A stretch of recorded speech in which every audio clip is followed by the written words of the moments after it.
Chapter 322. Finally done. Why are you in such a hurry? Well, go tomorrow. Gu Yundong was unhappy. Shen tugged at Gu Gang's sleeve and said softly, "Let's quickly finish this matter so that there won't be any complications." Gu Gang thought about it and agreed. Madam who was capricious, so he could not give her a chance to go back on her word.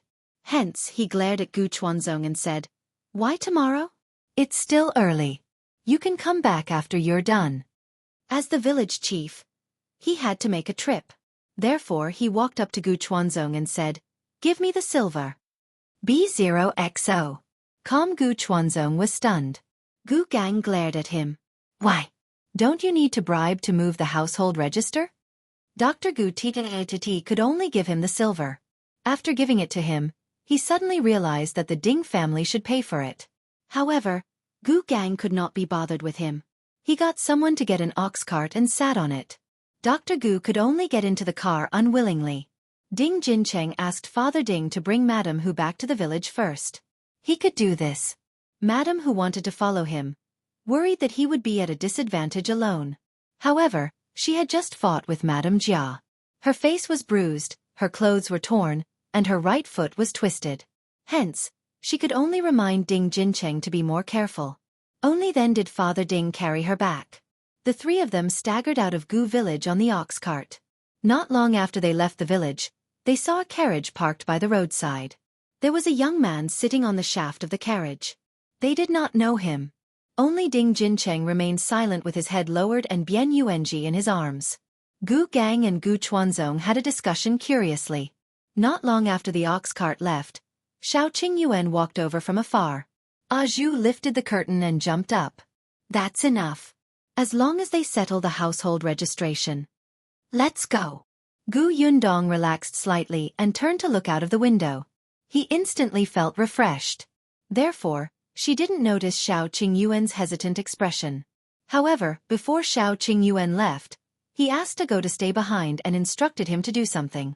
The carriage did not move very fast.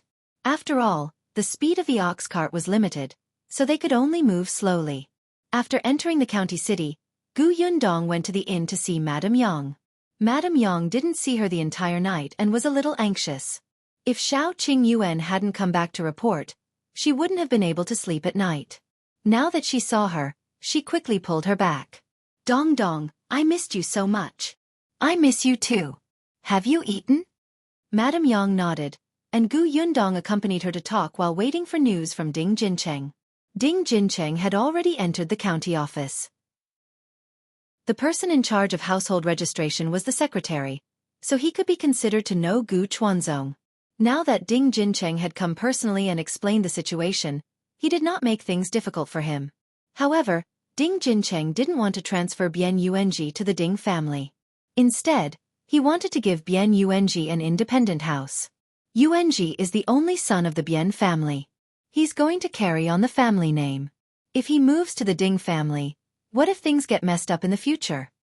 Gu Yundong pursed his lips. Things get messed up? Wasn't he just afraid that the child would take away his assets when he grew up? However, this was no longer his business. The three of them completed their household registration and walked back.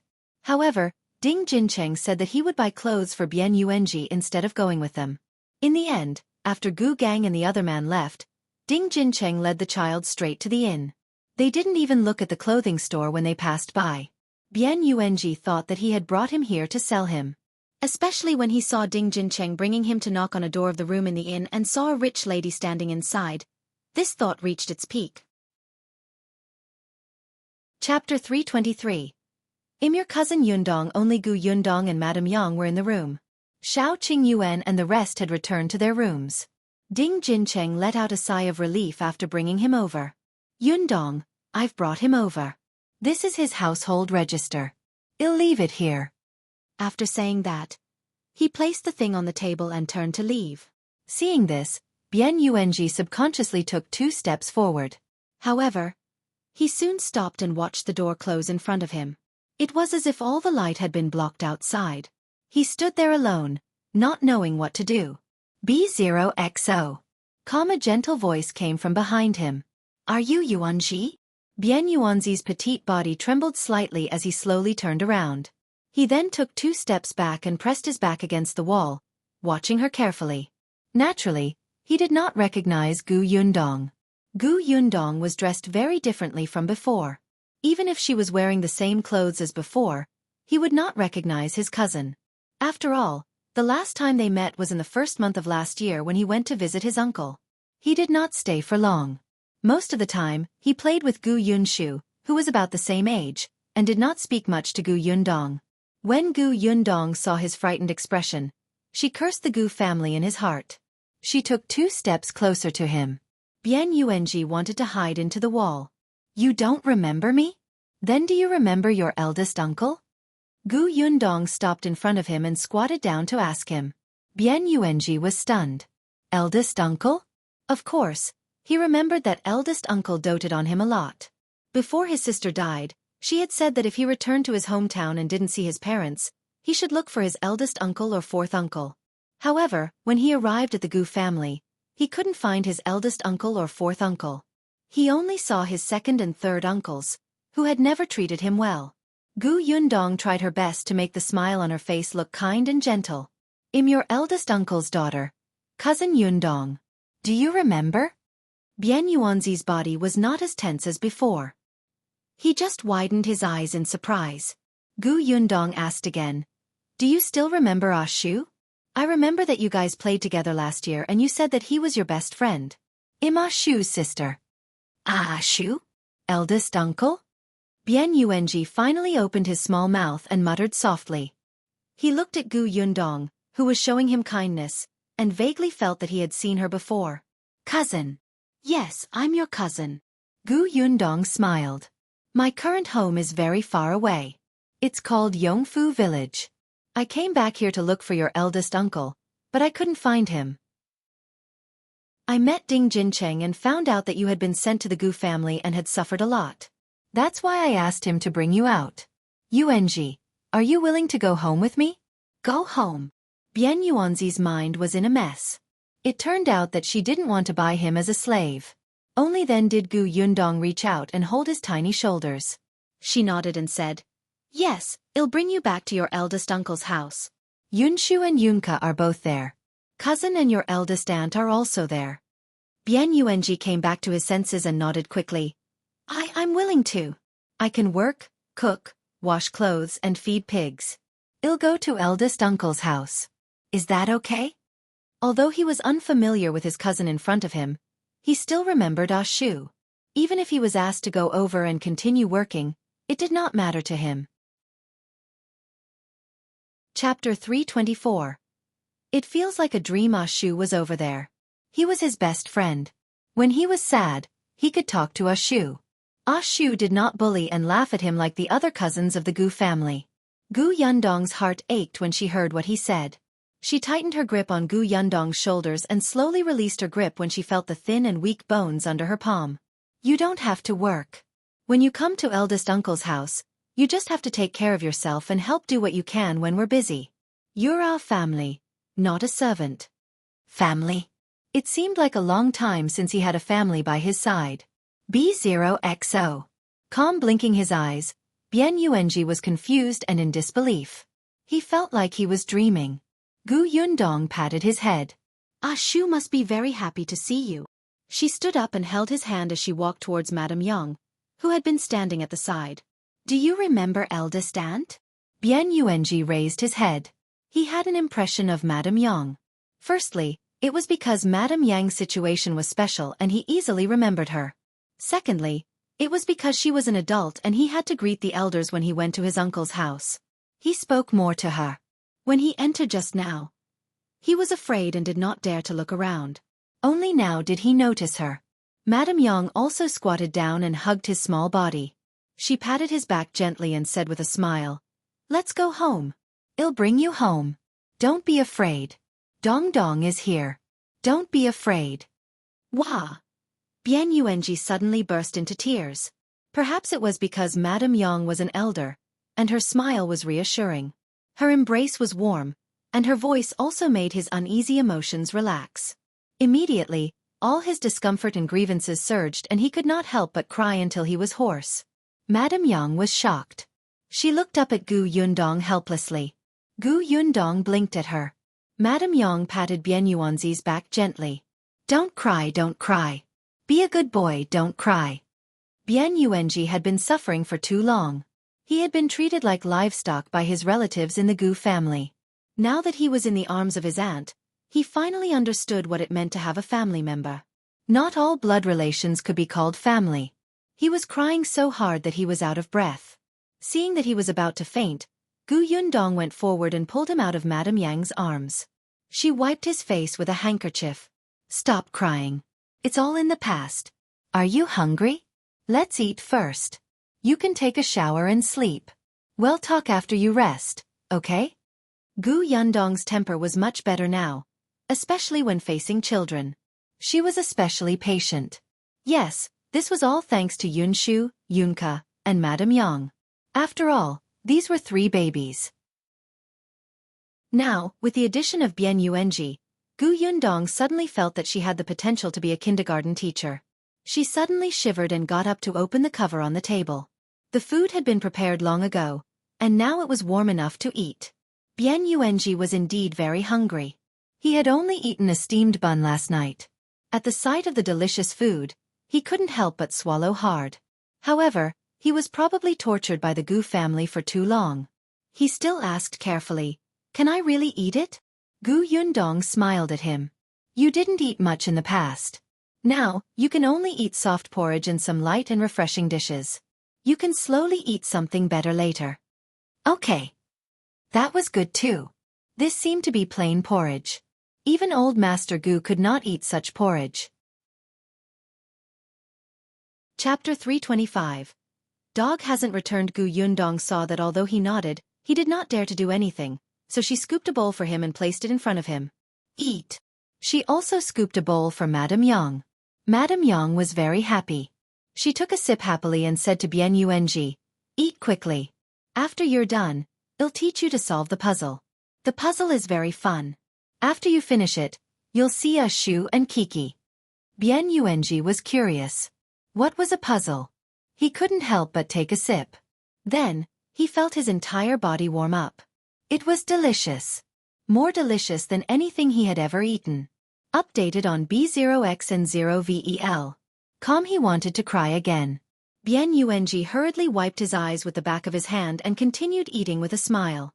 Gu Yundong got up and went out, asking the waiter to prepare a bucket of hot water.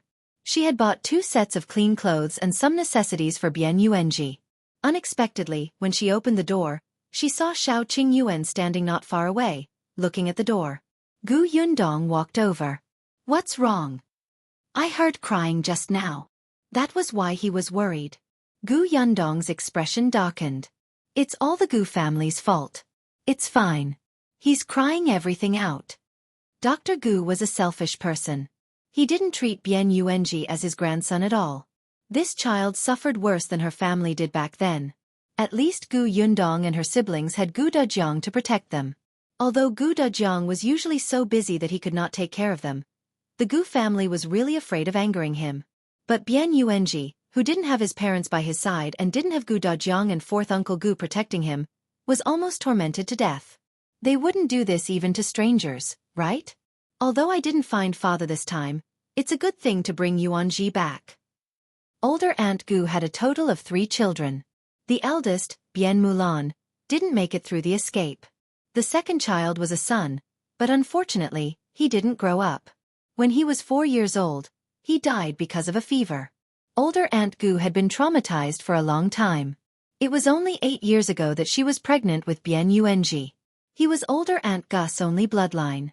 As they were talking, the waiter came over with the cold water that was to be mixed with the hot water. Only then did Gu Yundong open the door and let them in. The 2 people in the room were almost full. Bian Yuanzi's stomach had shrunk due to hunger, so he was already full after eating a little bit. Although he still wanted to eat, he touched his stomach and obediently put down the spoon. It was difficult to bathe after eating. Gu Yundong showed him the new clothes and asked him to choose one. Bian Yuanji widened his eyes in astonishment as he looked at the brand new clothes. It took him a long time to touch them. The fabric was very comfortable and seemed to be very warm. It was completely incomparable to the rough clothes he was wearing. He looked up. Are you going to let me wear them? Of course. Don't you like the clothes? Bian Yuanji hurriedly nodded his head. Yes, I do. Take a bath and change into it later. Bian Yuanji couldn't help but burst out into laughter. After eating, he even had new clothes to wear. It was as if he was dreaming. He was so silly that Gu Yundong could not help but rub his head. Gu Yundong waited for the waiter to bring them hot water before she went out to call a Shu, who happened to pass by, to help Bian Yuanji bathe. Although Madame Yang was an elder, Yuanji was 7 years old after all. At this era, it was important for men and women to sit at different tables when they reached 7 years old. However, the conditions of rural families were limited, so even if they had grown up, they might still live in the same room. Madame Yang sat obediently outside the screen, completing the puzzle. From time to time, she would say a few words to Yuanji to prevent him from feeling nervous and uneasy in the same room as the unfamiliar Ashu. Gu Yundong went to look for Xiao Qingyuan. She was curious why Ago was not back yet. Chapter 326. Itchy hands. Unexpectedly, just as she knocked on his door, Xiao Qingyuan happened to be coming out. He seemed to be looking for her for something. What is it? Are you done over there? Xiao Qingyuan asked as he let her in and closed the door. Gu Yundong nodded. I felt that you had something to tell me just now. What's wrong? Also, what did you ask Ago to do? Why isn't he back yet? Xiao Qingyuan poured her a cup of tea and sat opposite her. There's indeed something. Updated on B0X and 0VEL. Calm as he spoke, he pushed the cup in front of her. He realized that she would always drink water when she was angry. Gu Yundong looked at him in surprise. This person.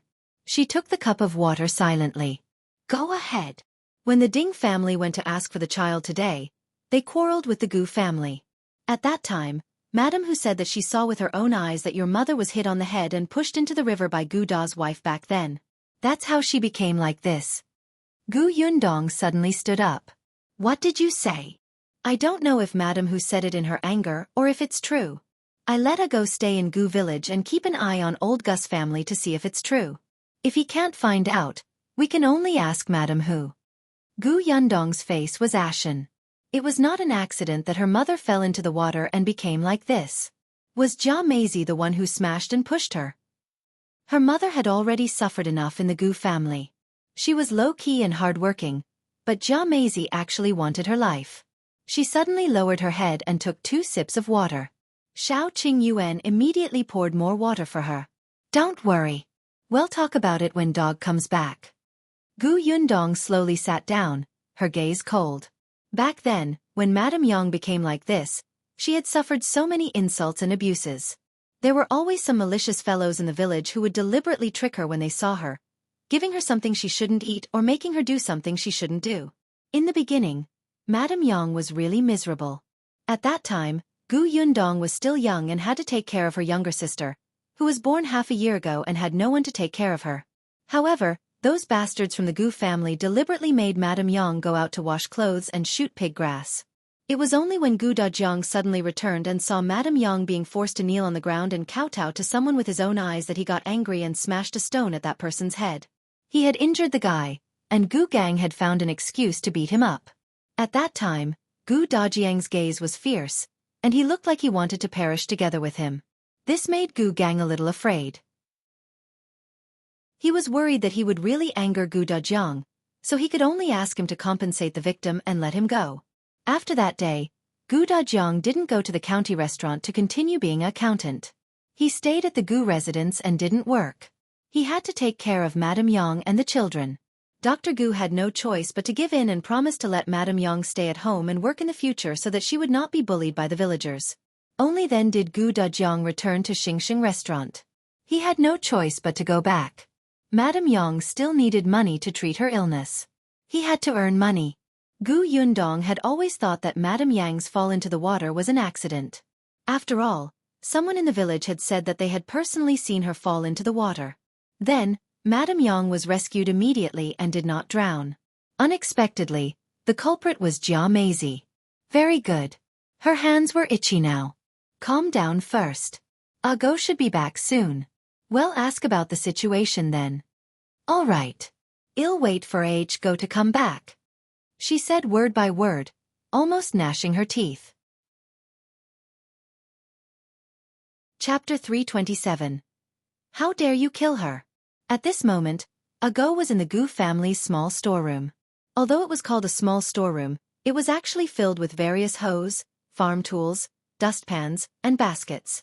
There was also a medium-sized wooden board in the room, which was Bian Yuanzi's bed. Go sat on the wooden board and looked at the storeroom that was leaking in all directions. He had a better understanding of the inhumaneness of the Gu family. He was waiting for Dr. Gu to come back. It would take some time for Dr. Gu to go to the county to move the household register. Updated on B0X and 0VEL. As for the rest of the Gu family, they seemed to be staying in their rooms. No one came out, and no one knew what they were talking about. It was not until Gu Chuanzong entered the courtyard with a dark expression that Madame Zhao came out to welcome him. Gu Chuanzong did not stop walking. He said to her, "Go and call everyone over." With that, he entered the room. Madame Zhao muttered, but she still went to call everybody. When Go heard the commotion outside, he quickly stood up from the wooden board and quietly crawled to the window under the main house to squat. The main house was the best place in the entire Gu family. Behind the window was a small courtyard. It had been cultivated and planted as a vegetable field. When Go came out, he also took out the wooden board from the storeroom. At this moment, he put the wooden board up and leaned against the wall, squatting down. The main room was filled with people one after another. The second and third branches, together with old Gu and Madame Zhao, filled up the not-so-big main room. Gu Chuanzong raised his head and glanced at them. His gaze finally landed on Madame Jia. Was that woman from the Ding family telling the truth? Madame Jia wanted to play dumb. "Father, what are you talking about? Are you serious? How can I believe that shrew's words?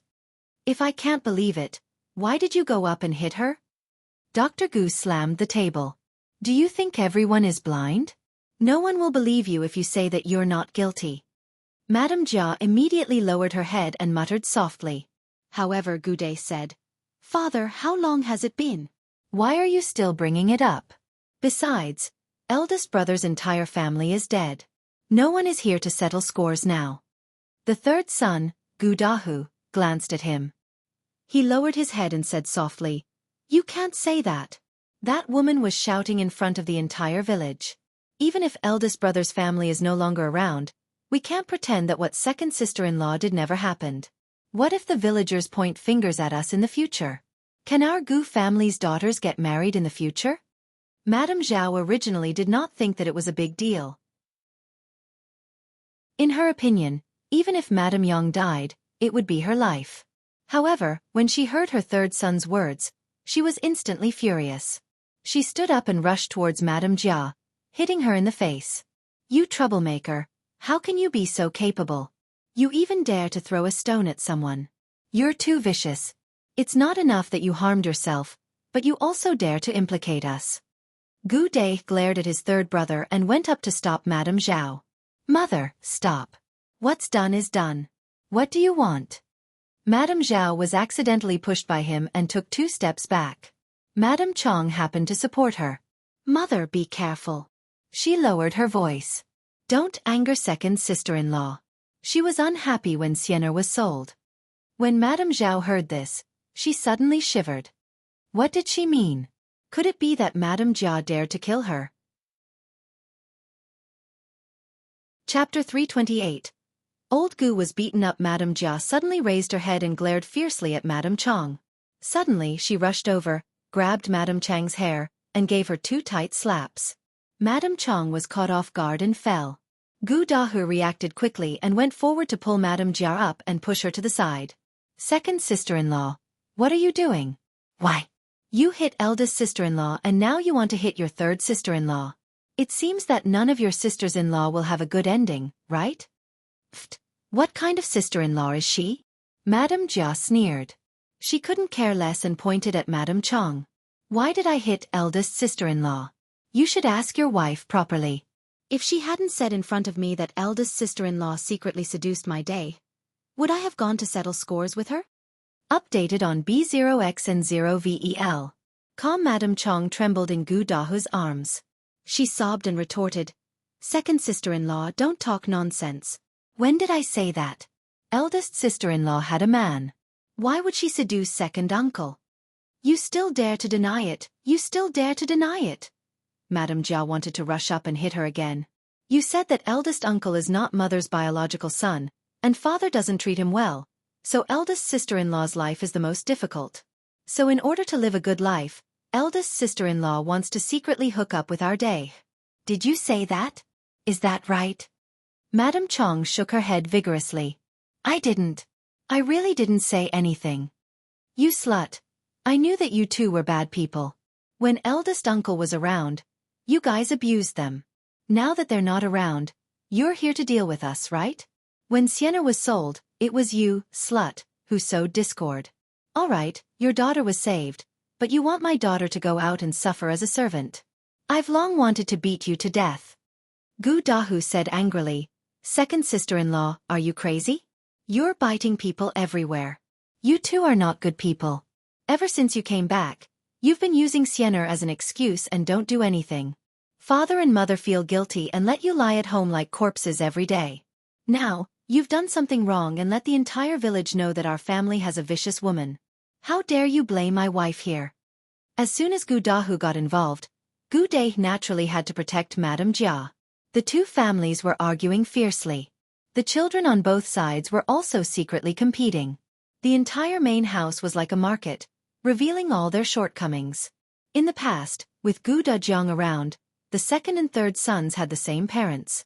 Naturally, they were on the same side and didn't get along with Gu Dajiang. Now that Gu Dajiang's family was gone, only the two families lived under the same roof. However, Gu Dai and his wife were lazy. When they were working, they would slack off if they could. The third branch had long lost their patience. Now that they had finally found Gu Da's fault, they naturally had to make use of it. If they could poke someone's wound, they would poke it. It was best to take the opportunity to split up the family and let the two lazy people from the second branch fend for themselves. Madame Zhao was stunned. So her two daughters-in-law had actually done so much behind her back? She looked at old Gu, who also had a sullen face. His two sons, whom he doted on the most, had actually hated each other to this extent. His head hurt from the noise. He closed his eyes for a long time before slamming the table. "Shut up, all of you." No one listened to him. The two sides were in a heated argument and even started fighting. It was not known who was careless, but one of their fists missed and knocked old Gu, who was walking over angrily, to the ground. Madame Zhao screamed, "Old man!" The quarreling in the main room finally stopped. Chapter 329. Baka Go, who was under the window, heard what happened and cursed in his heart. He deserved it. Dr. Gu was sent to the bed. Madame Jia immediately said, "I'll go find a doctor." After saying that, she ran out. Her positive attitude made Ago feel that something was wrong. After hesitating for a moment, Ago followed her silently. Madame Jia was not on the way to call a doctor. She secretly ran to the foot of a mountain and looked around. When she did not see anyone, she quickly squatted under a tree and dug. Updated on B0X and 0VEL. Not long after, a stone was dug out. Ago quickly guessed that this stone should be the one that hit Madame Yang's head. Madame Jia hugged the stone and looked around. Ago hurriedly hid his body. She quickly filled in the hole she had dug and stepped on it forcefully. Then, she took the stone and left. She originally wanted to throw it into the river, but now that the riverside was filled with women washing clothes, she could only find a random place to throw it away. Anyway, Madame Hu only said that she saw the place where the stone was buried. Now that there were no more stones in that place, what else could she say? Only then did Madame Jia hurriedly run to find a doctor. Ago waited for her to leave before he went over to pick up the stone. The stone was not big, and it had been a few years. There were no traces left on it. However, Ago still tore off a piece of his sleeve and carefully wrapped the stone. Seeing that it was getting late, he hurriedly returned to Zhongyu County. Gu Yundong was sitting in the room and listening to Madame Yang humming a tune. Bian Yuanji had just fallen asleep. He didn't seem to be sleeping well. His brows were tightly knitted. It wasn't until Madame Yang hummed older Aunt Gus' tune that he slowly fell asleep. Gu Yundong tilted her head and looked at Madame Yang's confused eyes. If she returned to normal in the future and recalled the humiliation she had suffered in the past, would she be very sad and painful? However, she could not let her remain foolish forever. This was unfair to Madame Yang. When she had the chance, she would ask Dr. Song if Madame Yang could forget this unhappy memory after she was cured. Just as she was engrossed in her thoughts, there was a soft knock on the door. Gu Yundong stood up and said to Madame Yang, "Mother, Yung is asleep. You should rest too." "I'm not tired." Madame Yang actually enjoyed this state. Deep down, she still wanted to take care of others. Previously, on the way to escape, she had been feeding and dressing the two children with Gu Yunka on her back. This seemed to have become her Buddhist memory. It was just that she had been out with Gu Yundong during this period of time and did not have a Shu and Kiki by her side to take care of. Dong Dong did everything by herself, so Madame Yang was a little perturbed. Sometimes, there was a panic in the depths of her heart that she was not needed. Now that Bien Yung was here, she was much calmer. Actually, Gu Yundong had long noticed her state, but she could not think of a solution for the time being. After all, she really did not need her mother to dress and wash her face.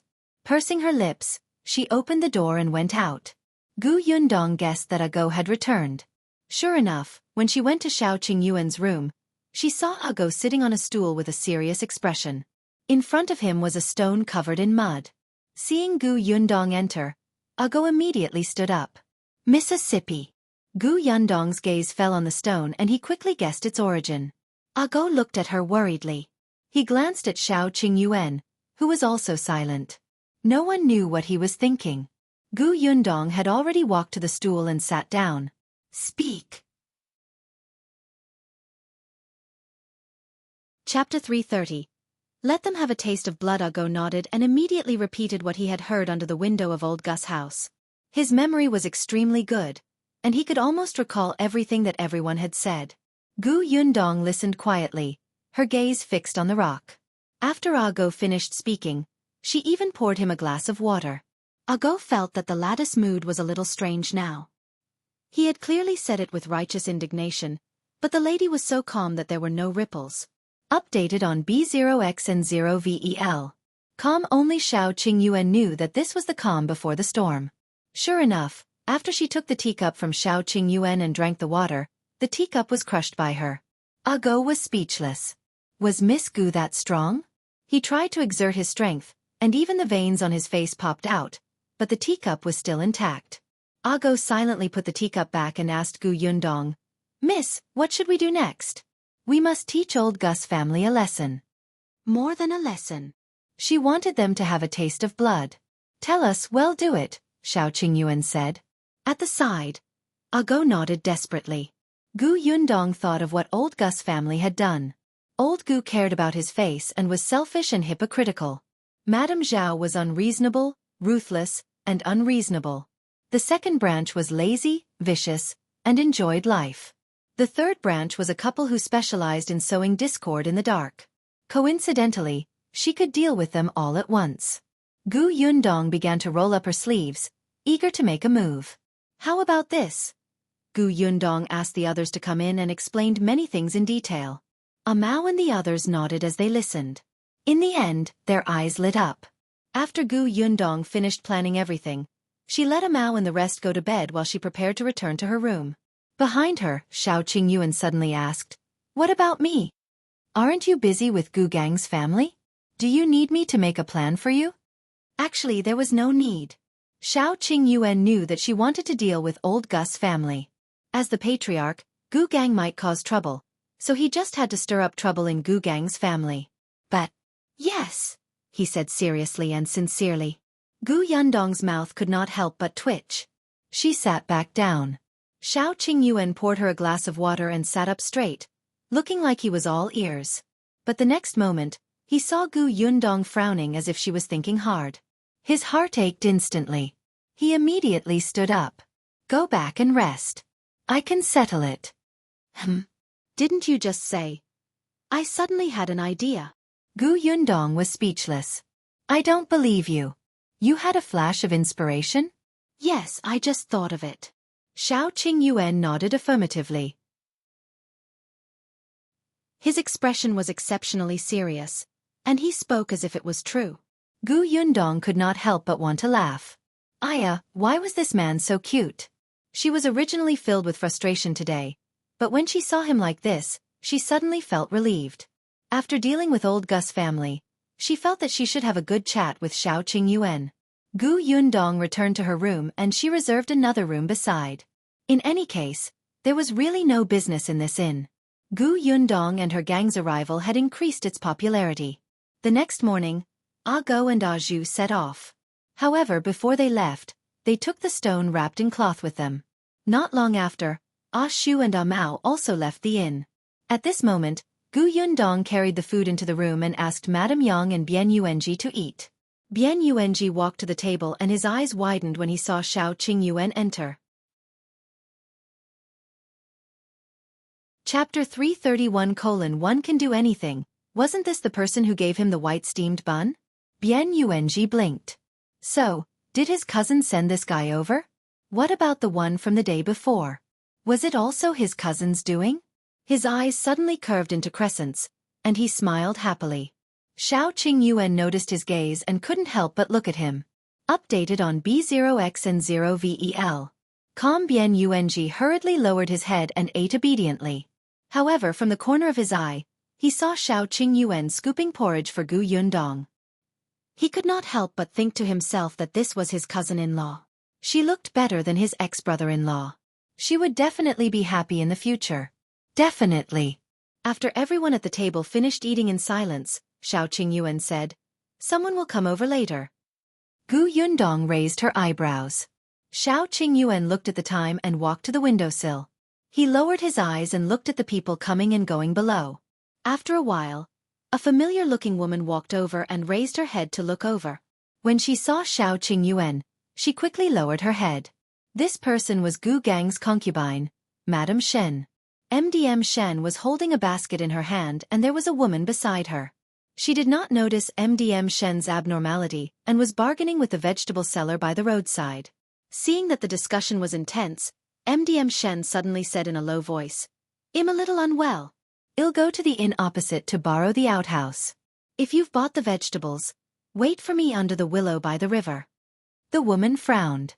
She wanted to say that she was lazy and had a lot of feces and urine, but she still forced a smile. "All right, go ahead. But you have to give me the money for the groceries." MDM Shen gave her the money and the basket. She hurriedly turned around and entered the inn. The woman pursed her lips, but she was a little happier when she saw the money in her hand. She worked even harder to argue with the vegetable seller. If she could get the price lower by 1 copper coin, she would be able to keep 1 more copper coin. MDM Shen entered the inn and looked at the second floor. When she saw Xiao Qingyuan, she hurriedly came up. After entering, she saw Gu Yundong, Madame Yang, and Bian Yuanji. Bian Yuanji also saw her. Of course he recognized this person. In the past, when Madame Shen pitied him, she would occasionally give him some food. Bian Yuanji had a good impression of her and would not call her a vixen behind her back like the other children in the village did. MDM Shen was slightly surprised to see Bian Yuanji, who had changed completely. She smiled and nodded at him before looking at Gu Yundong. "You must be Miss Gu." "Miss Shen," Gu Yundong said with a smile. When MDM Shen heard her address, she was still in a daze. Ever since she became Gu Gang's concubine, she had heard many vicious and unpleasant titles. The best was Madame Shen. It had been a long time since anyone called her Miss Shen. MDM Shen was a little moved. She secretly took a deep breath and said, "I don't have much time. I'll make it short. Let's go to the room next door."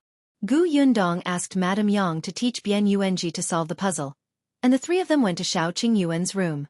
Originally, Xiao Qingyuan could have gone to the Gu village to look for MDM Shen. However, Gu Gang's wife kept a close eye on her and was especially keen to find trouble with her. Just 2 days ago, when Xiao Qingyuan went to look for her, he was almost seen by that woman. MDM Shen took the opportunity to go out. She even brought Gu Gang's daughter-in-law, MDM Yu, with her. Since ancient times, mother-in-law and daughter-in-law had always been difficult to get along. Madame Yu and her mother-in-law had always been at odds. Now that she had Madame Shen as her second mother-in-law, wouldn't she be close to her so that they could deal with the mother-in-law together? After the three of them sat down, MDM Shen asked, "What do you want me to do?" "What can you do?" MDM Shen sneered. "As long as Gu Gang receives retribution, I can do anything." Chapter 332. Shen's hatred. MDM Shen was indeed saved by Gu Gang's grandson, Gu Wanbao. She was originally a girl from a small town, the only daughter of her parents. Her family background was not bad. When she grew up, her parents wanted to find a son-in-law for her, but the conditions of a live-in son-in-law were not particularly good. After some selection, she was already 17 or 18 years old. Then, the Shen family left Yongning Prefecture because of the famine. Unfortunately, the Shen family's parents were gone. Only Madame Shen was barely alive. She had promised her parents that she would take care of herself and save her life. Therefore, when Gu Wanbao saved her, she was sincerely grateful. Updated on B0X and 0VEL. Even though the rest of the Gu family looked at her sloppy appearance with disdain, even though she knew that the Gu family was not a good family, even though after she washed her face, the three males of the Gu family looked at her strangely, Madame Shen was already prepared to be a slave. They had saved her life, so it was not too much to be a slave. However, this did not include the fact that Gu Gang had forcibly defiled her when she was completely unwilling. The pain from that day was still unforgettable and heart-wrenching. There were no good people in old Gu's family. None of them were innocent. This included Gu Wanbao and Madame Yu, who had sent her to Gu Gang's bed. She was the woman who had been bargaining with the vegetable seller. Madame Yu was Gu Wanbao's mother, so she didn't like Madame Shen. Not only did Madame Shen have no one to rely on, but even her man had to peek at this woman from time to time. Coupled with the fact that Gu Wanbao was liking her more and more, Madame Yu was a little anxious. Perhaps because she had been the village chief's daughter-in-law for a long time and felt that her family was superior to others, Gu Wanbao had to marry a girl from the county. Therefore, Madame Yu found an opportunity and secretly sent Madame Shen to her father-in-law's bed. This way, Gu Wanbao would not marry this woman. Her own man would not dare to look at this woman, and she would be able to disgust her annoying mother-in-law. Everyone would be happy. Only Madame Shen was almost sent to hell. Gu Wanbao, on the other hand, was dissatisfied and wanted to make a fuss.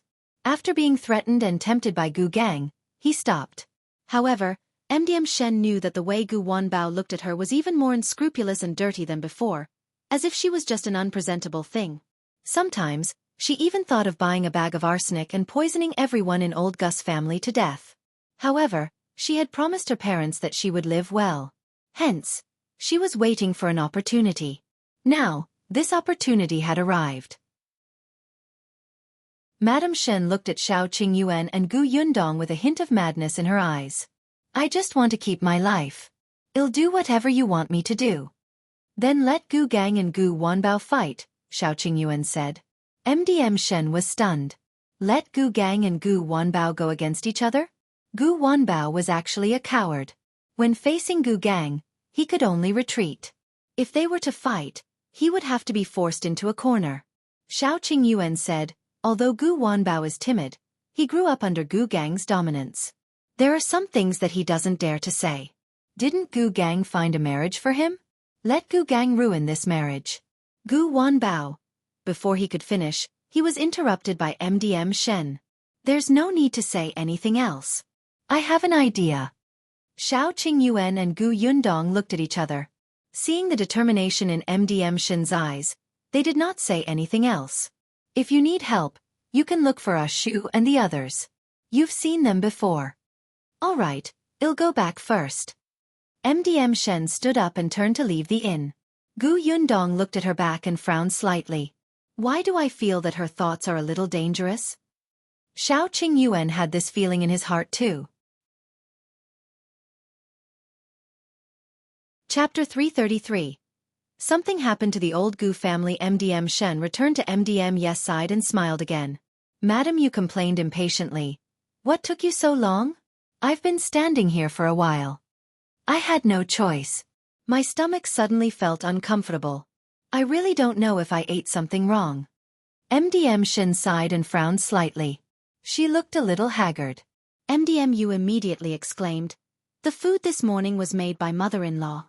Could it be that she wanted to say something but hesitated, as if she was concerned. Seeing MDM Shen's expression suddenly darken, she immediately felt happy. She loved watching these two mother-in-laws fight. Because Madame Shen was not feeling well, the two of them sped up. After hurriedly buying things, they took the ox cart back. In the end, just as they got off the ox cart at the village, they suddenly saw the doctor in town running in hurriedly. The person leading the way was actually Gu Yundong. Beside them, the women in the village were discussing mysteriously. Madame Yu was a person who liked to join in the fun. She quickly ran over and asked around. The woman immediately said, something happened to Gu Da's wife. This morning, when she carried her clothes to the river to wash them, she was suddenly knocked on the head and fell into the river. Ah! Madame Yu was surprised. Is that person still alive? She's alive. Someone downstream saw her fall into the river and quickly saved her. Speaking of which, it's strange. That person only saw Jiameizi fall into the river, but he didn't see anyone push her down. Isn't this situation exactly the same as when Gu Dajiang's wife fell into the river? Do you think Gu Dajiang's wife came back to take revenge? The person who spoke at the end lowered his voice, carrying a strange aura. When others heard this, they could not help but shiver. Don't spout nonsense. If Gu Dajiang's wife wants revenge, why didn't she come over earlier? She didn't know who hit her head. If it weren't for the Ding family's wife yesterday, who would know? That's true. Why don't we go to old Gus' house to take a look and ask if that's true? The people gathered here were all gossipy. They were very curious. As soon as someone said this, although they were also a little afraid that Madame Yang's ghost would not disperse, there were many people and it was broad daylight, so there was nothing to be afraid of. MDMU was also curious and wanted to take a look, so she went over and said to MDM Shen, if you're not feeling well, go back quickly. Bring everything home first. I'll take a look at old Gus' house too. I'll tell you when I come back. After saying that, she stuffed the basket in her hand into Madame Shen's hand. All right, I'll go back first. Before MDM Shen could finish speaking, MDMU impatiently followed the others towards old Gus' house. MDM Shen pursed her lips and returned to the Gu residence. At this moment, the Gu residence was exceptionally deserted. The courtyard door was not locked, but there seemed to be no one around. MDM Shen put down her things and looked around. She realized that only Gu Wanbao was sleeping on the bed. The others might have gone to old Gus' house? MDM Shen's eyes flickered slightly. She walked into the courtyard and deliberately made a loud sound. Bang! It immediately spread into the room. Gu Wanbao jolted and sat up on the bed. Frowning, he rubbed his eyes and looked out sleepily. Just as he was about to curse, he suddenly heard a low cry. Chapter 334. You're my darling. Gu Wanbao was stunned. He immediately got off the bed and looked in the direction of the voice. He saw MDM Shen sitting in the central room with her head lowered, wiping her tears. That low sobbing voice was actually indescribably melodious and pleasing to the ear. Gu Wanbao could not help but feel an itch in his heart. He looked around and saw that there was no one around, so he quietly approached her. Why are you crying? MDM Shen seemed to be shocked. She suddenly looked up with tears in the corners of her eyes. Why are you home? She quickly wiped her tears and turned her back to him. I just came back from work and I'm tired. I'm resting in my room.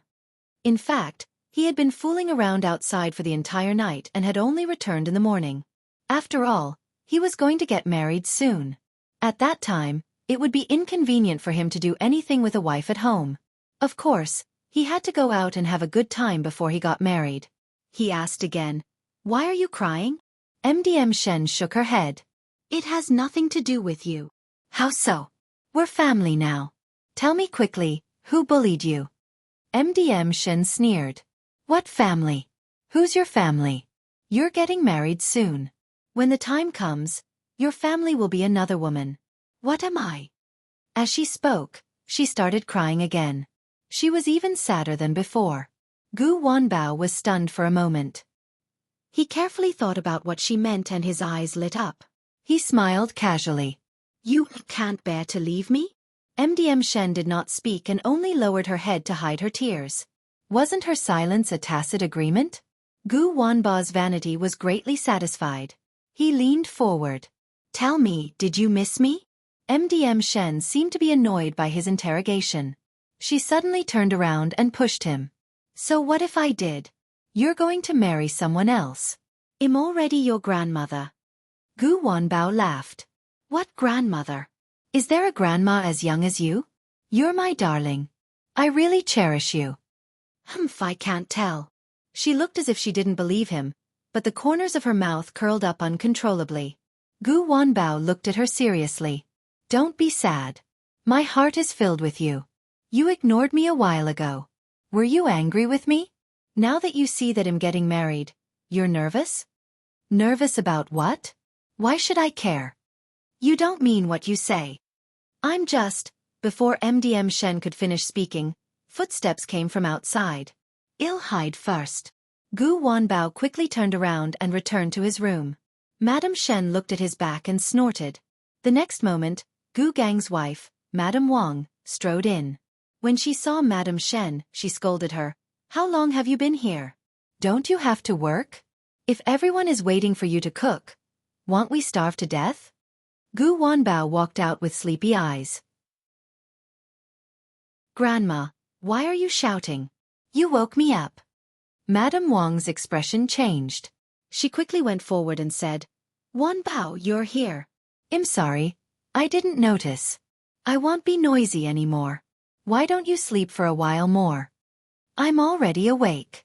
Why should I sleep? He looked around. Where are my parents and the others? They're all at Gu Chuanzong's house. His family has the most trouble. Madame Wang was originally watching the commotion, but when she saw her daughter-in-law, Madame Yu, go over, she found out that they had returned from the county city and hurriedly ran back to find trouble with Madame Shen. Gu Wanba's interest was piqued. What happened to that family? It said that they encountered a ghost. It's broad daylight. Where did the ghost come from? Then I'll go take a look too. Gu Wanbao ran out. When he arrived at old Gus' house, he saw that it was indeed surrounded by people. When he finally squeezed in, he heard his grandfather talking. Chapter 335. Scared to death. Why doesn't your family ever stop? Previously, Bian Yuanji attracted a county magistrate. 2 days ago, the Ding family's wife came to cause trouble. Today, you said that your wife encountered a ghost. Can't you live a good life? Gu Gang was very impatient. He lectured Gu Chuanzong like a grandson. Gu Wanbao listened with great interest outside. However, he was curious about what Gu Da's wife looked like after she encountered a ghost. Hence, he quietly blended into the crowd and walked towards Gu Da's room. There were a lot of people surrounding Gu Da's room and they couldn't be chased away. Everyone wanted to hear what the doctor had to say. The old doctor only took her pulse slightly and said, "She's fine. She was just shocked. She just needs to rest well." "But doctor, there's a big bump on the back of my wife's head. How can she be fine?" Update on B Omicron X0 VEL. See Omicron M. The old doctor glanced at Gu Day. "You said it's a big bump yourself. It will disappear after a while. What's the hurry?" Gu Day wanted to say something, but the old doctor had already left impatiently. As soon as he left, the others immediately asked, "Da's wife, what happened? Did you see anyone smash your head? Did you really encounter a ghost?" Jia Maisie, who had already woken up, could not help but shiver. She did not know who hit her on the head, but she knew that she was not by the river when she fainted. When she was at the foot of the mountain, she felt a pain in her head and fainted. However, the women who had saved her just now said that when they saw her, she was standing by the river upstream. They called her a few times, but she did not respond. Instead, she fell straight into the river. And there was no one beside her. She looked as if she had been possessed by a ghost. Without needing anyone to remind her, Jia Maisie almost immediately thought of Madame Yang. Wasn't it exactly the same when she pushed Madame Yang into the river? But the problem was that when she pushed Madame Yang, she happened to be at the corner of the river. At that time, a big rock blocked her figure. Therefore, no one could see if Madame Yang had fallen accidentally or been pushed down. However, No one had expected someone to be so vicious as to kill someone. Therefore, when Gu Dajiang asked, the women by the river said that she had slipped and fallen into the river and hit her head. As it happened, Madame Yang had become stupid, so she naturally could not defend herself. However, Madame Jia was different. There were no obstacles around the place where she fell into the water. Everyone could clearly see that she was standing alone by the river with her body leaning forward. At that time, a woman called out to her. Then she fell. Jia Maisie was still afraid when she thought about it. She even felt that Madame Yang might be beside her. The people in the room were still discussing loudly. Gu Day had a headache from the noise and suddenly roared, "All of you, get out. Didn't you hear the doctor say that my wife needs a good rest? Get lost." As he spoke, he asked his eldest son, the 12-year-old Gu Feier, to chase them away. Gu Feier picked up the broom beside him and waved it at the crowd. A group of gossipy women. "Do you have nothing better to do? Get out, get out." As he did this, everyone left one after another. However, they were cursing and swearing. Some even said that Jia Maisie deserved it. This was her retribution. The third branch of the Gu family, Gu Dahu and his wife, also came to visit. The two of them looked at each other and laughed. Now, the two branches had completely fallen out with each other and did not even greet each other. Seeing Jia Maisie encounter such a thing, the two of them were indescribably happy. Unexpectedly, just as they were about to return to their room, they suddenly heard two voices discussing from the corner of the wall. Chapter 336. Hiding merit and fame. Gu Dahu suddenly stopped in his tracks and pulled Madame Chong back. He pressed his lips together and shushed her. Soon, the discussion gradually became clearer. Gu Da's wife must have suffered retribution. Madame Yang must have come back to take revenge on her. Who asked her to be so vicious and evil? Do you think Gu Day will also suffer retribution? Gu Day didn't break his sister-in-law's head and push her into the river, right? Otherwise, why was Jia Maisie the only one who got into trouble today? Hey, you don't know about this, right? Another person said mysteriously. Let me tell you. Gu Day was drunk some time ago and personally said that on the way to Qingan Prefecture, he knocked his niece's head and even snatched a tail of silver. I heard that his niece was already half dead at that time. Do you think she died because he knocked her? Update on Omicron X0 VEL. Omicron, oh? There's such a thing? That's why I wondered if his niece would seek revenge on Gu Day. The two of them chatted for a while before suddenly getting up and leaving. Gu Dahu stood where he was, deep in thought. On the other hand, Madame Chong hurriedly walked around to look at the two people who were talking. Unfortunately, she could only see the backs of the two men. They were wearing the clothes of ordinary villagers. She did not know who they were. When she returned, she saw Gu Dahu's eyes shining. He pulled her back to the room and whispered, I have an idea. Do you want to hear it? What is it? Second sister-in-law has harmed eldest sister-in-law. Isn't there a retribution now? Then second brother has harmed Yundong. Shouldn't he pay the price too? Madame Chong was stunned. Gu Dahu cackled. Second brother wanted Yundong's life. Of course, he could not take second brother's life, but second brother's silver. The couple lowered their heads and began to discuss in detail. On the other side, Ah Go and Ah Zhu, who had been hiding, covered their mouths and laughed softly. It's about time. Let's go back today. Sure thing. The two of them left Gu village silently. Because of the Gu village was the combination of two villages. The other village had few people and was poor. After they returned from the wilderness, some houses could not be lived in, so some people moved to the empty houses in Gu village. Therefore, there were always strangers coming in and out of this place, so the two of them were not so conspicuous. The two of them returned to Jiangyu County and entered the inn. In the end, they only saw Ah Mao waiting for them alone. Ah Mao and Ah Shu woke up early to look at the houses in the county city. After all, they could not leave for the time being, and it was inconvenient to stay in the inn all the time. After looking around, they all moved over, leaving only Ah Mao here to bring them to the place. The new courtyard was a little remote. They wouldn't be staying there for long anyway. Ah Go was a little excited when he went in.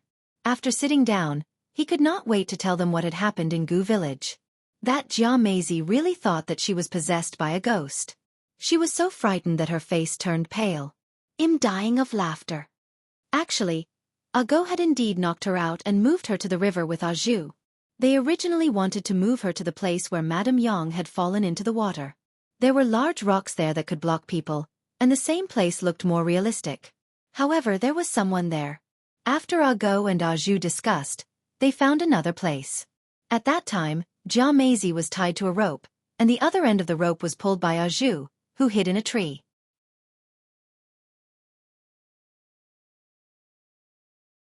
Chapter 337. It must be Gu Yundong. Go went into the water and stuck his head out.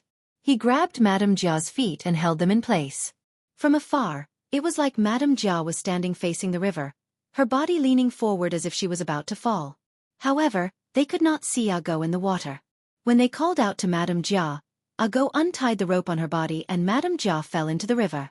In order not to kill anyone, Go even put her head aside. Then, he swam to the other side and immediately changed his clothes when he got ashore. Fortunately, the weather was gradually getting warmer. Although it was still a little cold, Go felt fearless. Even so, Gu Yundong still made him drink a large bowl of ginger tea to get rid of the cold. Update on Omicron X0 VEL. See Omicron, Gu Dahu and his wife should have fallen for it too. Speaking of this, everyone could not help but feel excited. Mao said, "We should go to Gu village tomorrow." The next day, Shu went to Gu village with the excuse of settling down. They pretended to be dissatisfied with other places and had no choice but to run back to Gu village. On the other hand, Gu Gang became even more smug and arrogant. Shu said that he wanted to walk around the village first. When Gu Gang saw that there was a chance, he immediately brought him along. They walked to the entrance of old Gus' house. Then, they heard a commotion coming from inside. "Father, there was a thief in our house. I don't have any money left in my room." The smile on Gu Gang's face suddenly fell, and he gritted his teeth in anger.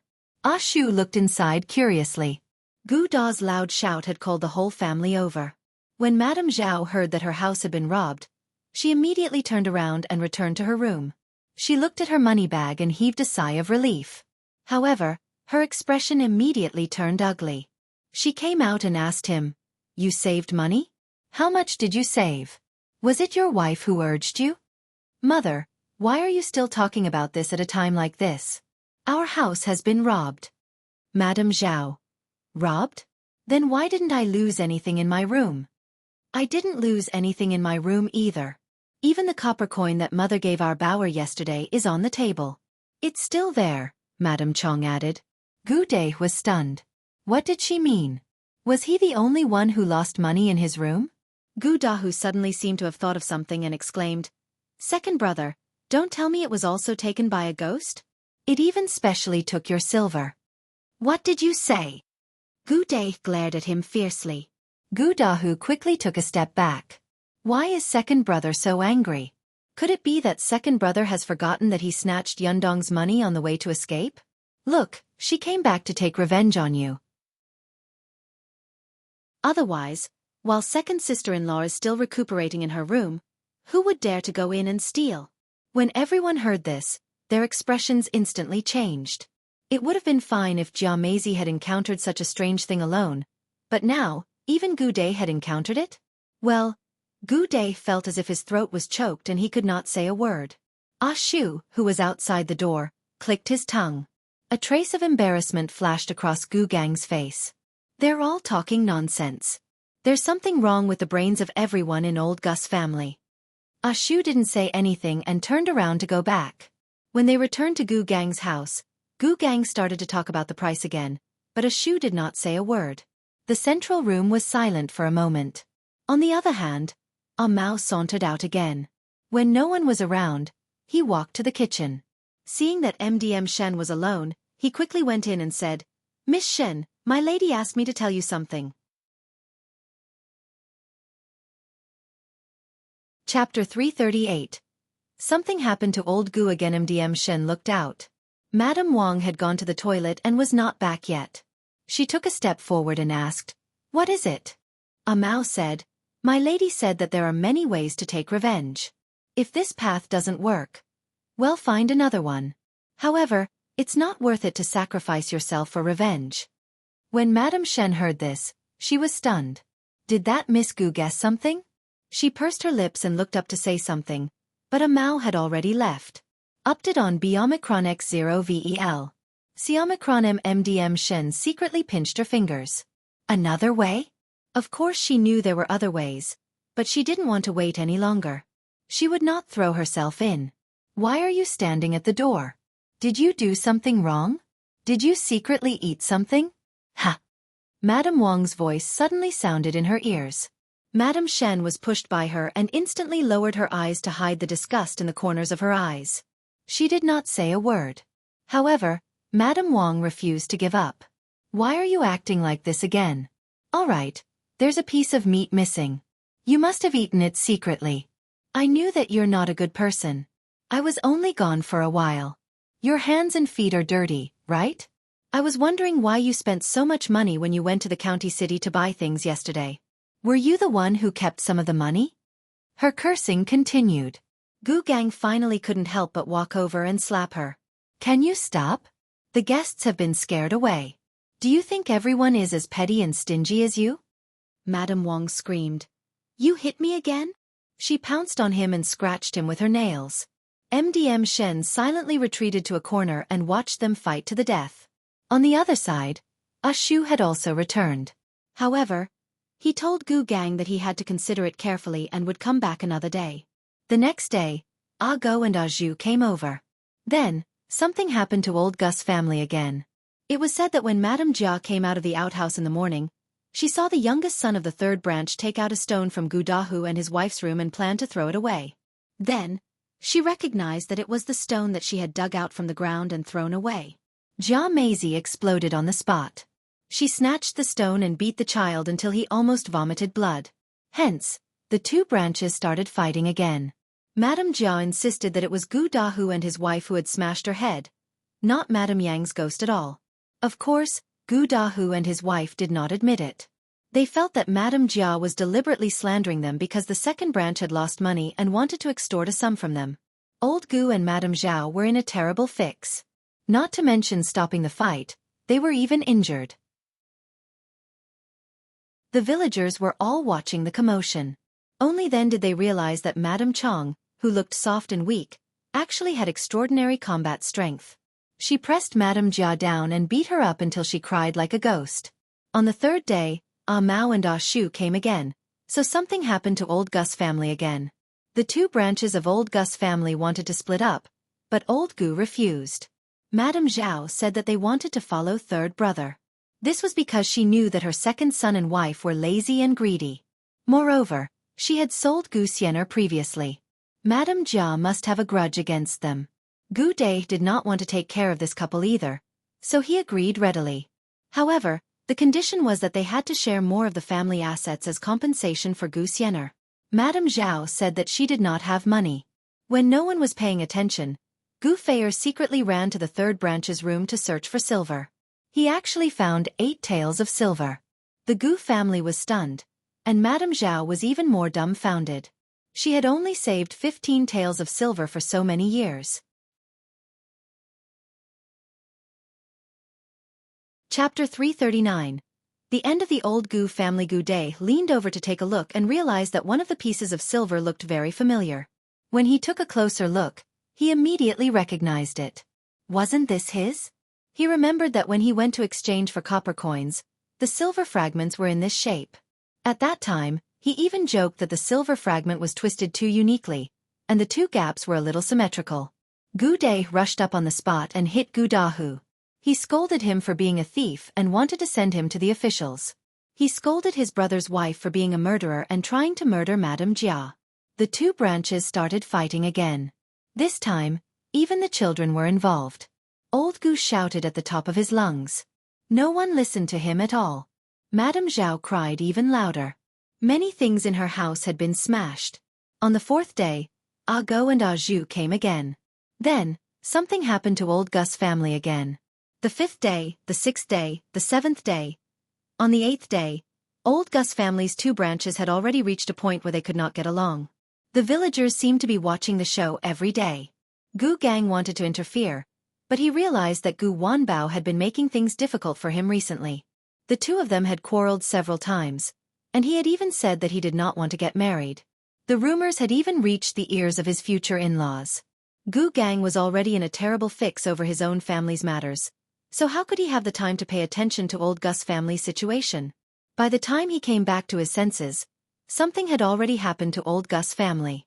It was said that Jia Meizi had suffered too much during this period of time. It was mainly because they were at a disadvantage every time they fought with the third branch. The third branch's couple were good at secretly scamming people. Others did not expect their martial arts to be so strong. If they fought, the second branch would always lose. Update on Omicron X0 VEL. See Omicron M that day, when Jia Meizi saw the eldest daughter of the third branch, anger surged.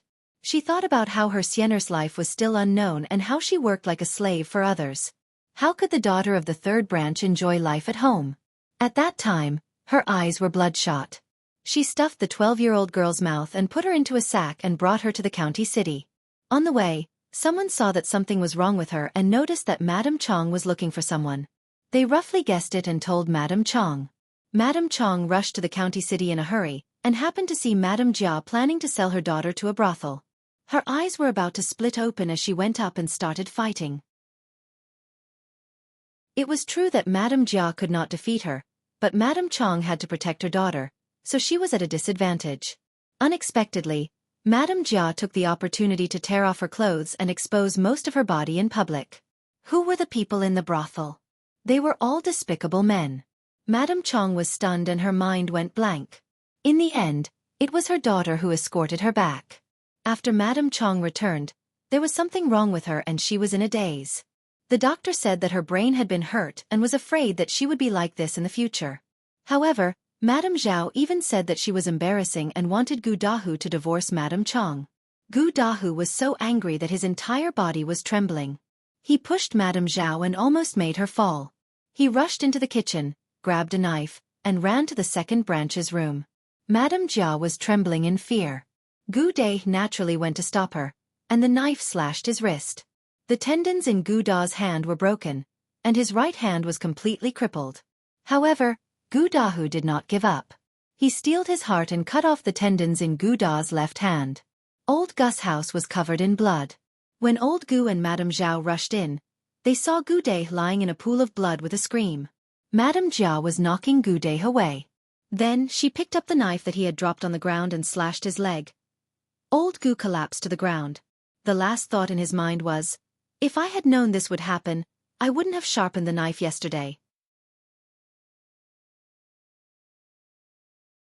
Chapter 340.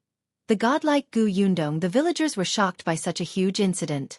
Madame Chong went crazy. Gu Da's hands were crippled and Gu Dahu broke his leg. Madame Zhao wanted to sink Madame Jia into the pond. When Gu Gang heard this, he almost fainted. By the time he arrived at the Gu residence, the entire courtyard was filled with tragic cries. The villagers hired 2 doctors, but their medical skills were not very good. They could only stop the bleeding and save their lives. As for curing them, that would be too difficult for the doctors. Gu Gang went to look for old Gu. The latter sat weakly in Gu Dahu's room with his back hunched. It was as if a lot of white hair had grown out of his head in an instant. His vitality had been sucked out of him, as if he had aged many years. Madame Zhao was in Gu Da's room.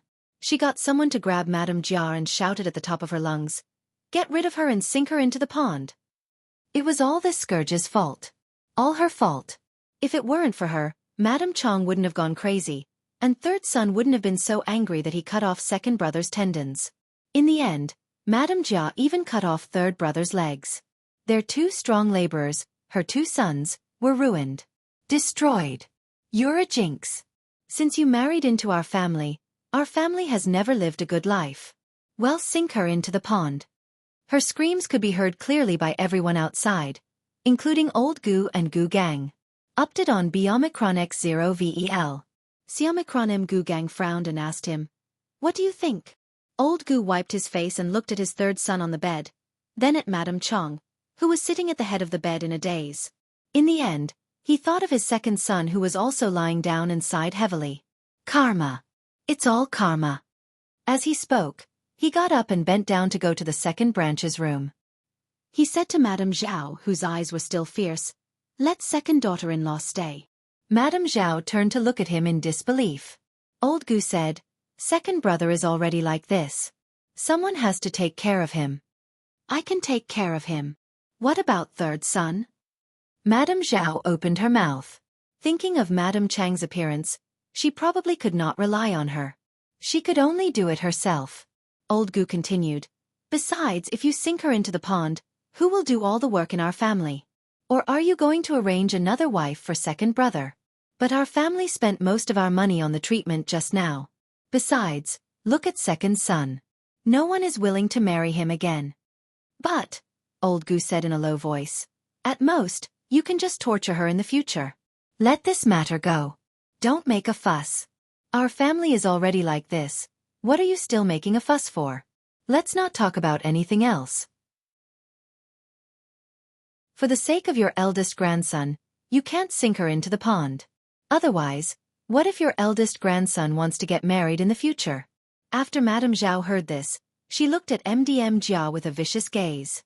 Madame Jia was also afraid now. At that time, she was just hot-headed. She did not expect things to develop to this extent.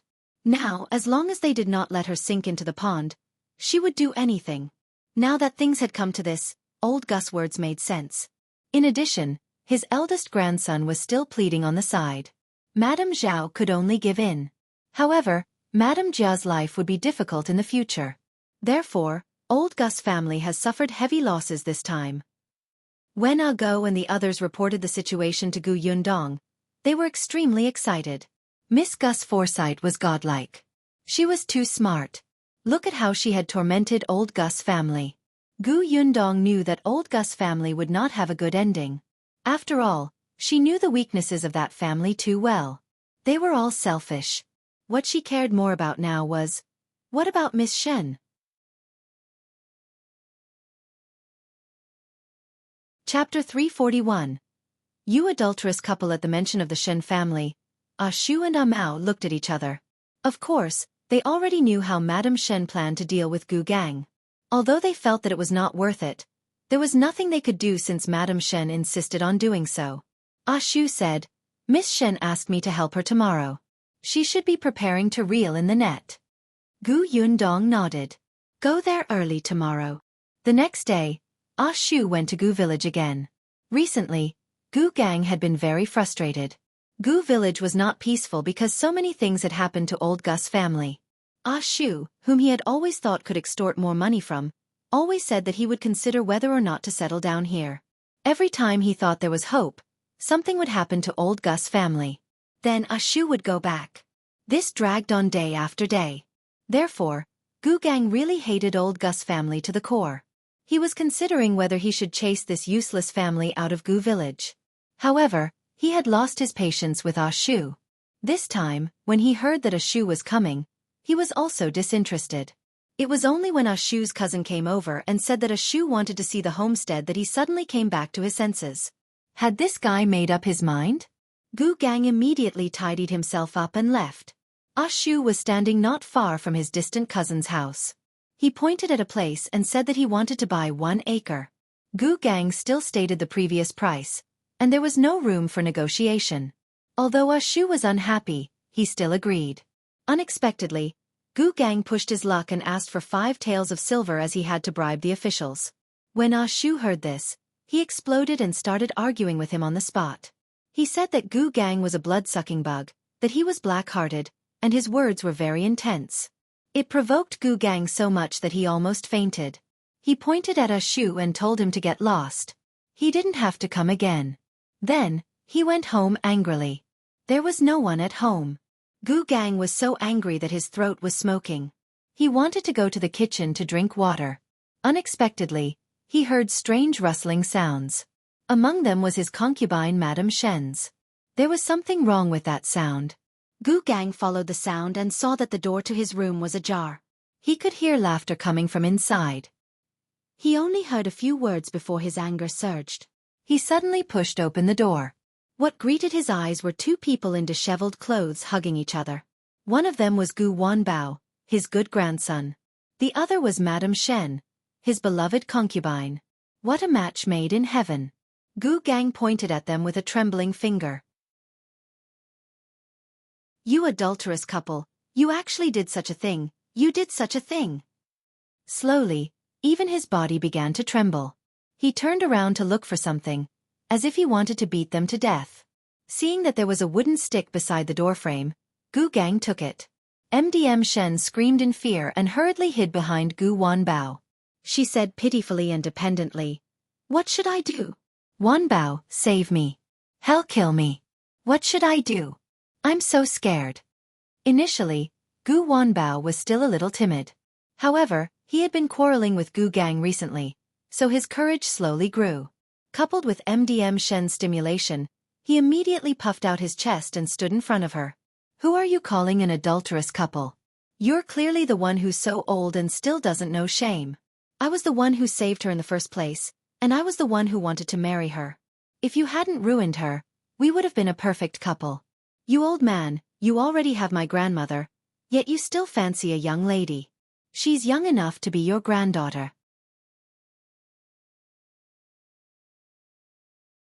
Chapter 342. Escaped. You. Gu Gang raised his hand that was holding the wooden stick high, but he could not smash it no matter what.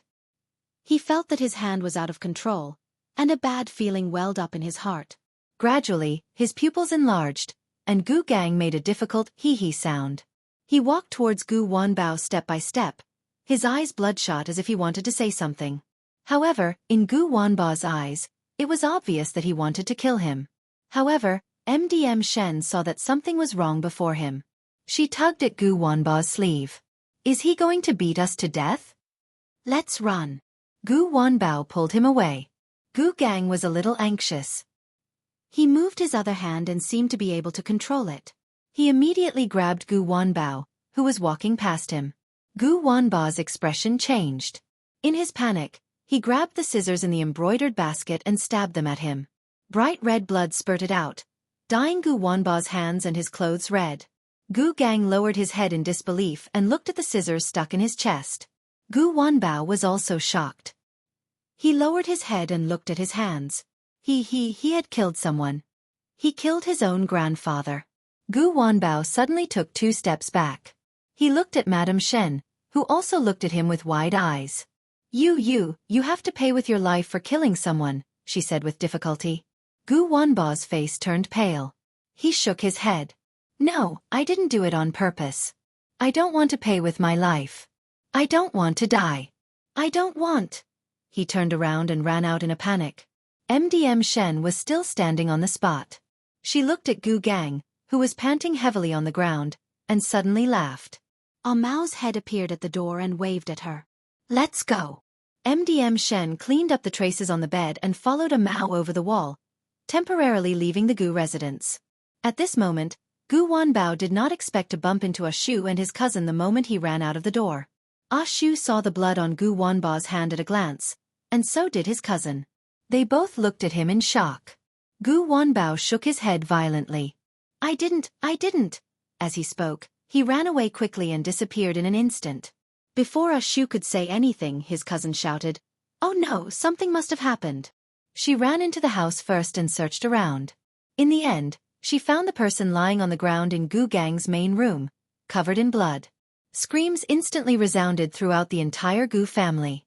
Not long after, people arrived one after another.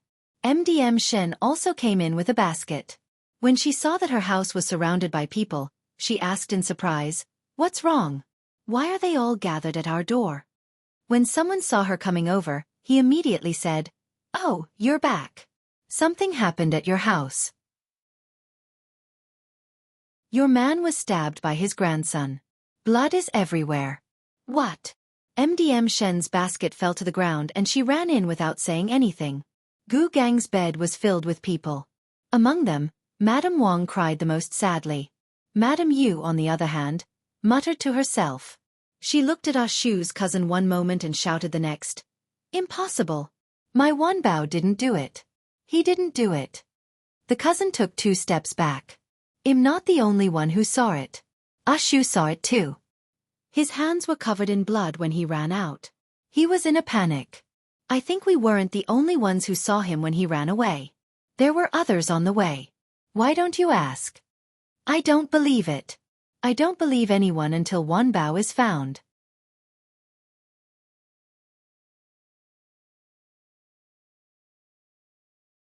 The entire Gu family was filled with a gloomy atmosphere. Only MDM Shen slept soundly. Gu Yundong was quite satisfied with this result. As long as MDM Shen felt that it was fine, she would naturally be fine. About 10 days had passed since the start of her plans for Gu village. The Gu family was finished, and so was Gu gang. Gu Yundong thought that it was time to go back and meet her younger siblings. She was already starting to miss them. Her mother was playing with the puzzle over and over again, almost to the point of erasing the patterns on the puzzle. However, before leaving, she still asked Bien Yuanji, "We will be leaving here in 2 days. Is there anywhere you want to go?" She thought that after leaving this time, they might not have a chance to come back again. She asked him if there was anywhere he wanted to go and would bring him there before they left. Bien Yuanji was stunned. He lowered his head and replied after a while, "Yes." Chapter 344. Meeting Madame Hu again. Bien Yuanji wanted to take a look at his home. Ever since he came back from the desert, he stayed in the Ding family for a few days before being sent to the Gu family. Until now, he had never returned to the warm home where his parents and sister used to live. Gu Yundong immediately agreed. She also wanted to take a look. The Bien family was a little far away. After leaving the county city, they had to pass by Gu village and the Ding family's Shangbei village. After passing another village, they arrived at his house. Her eldest uncle Bien Han's parents had passed away a few years ago. His family had never had many children.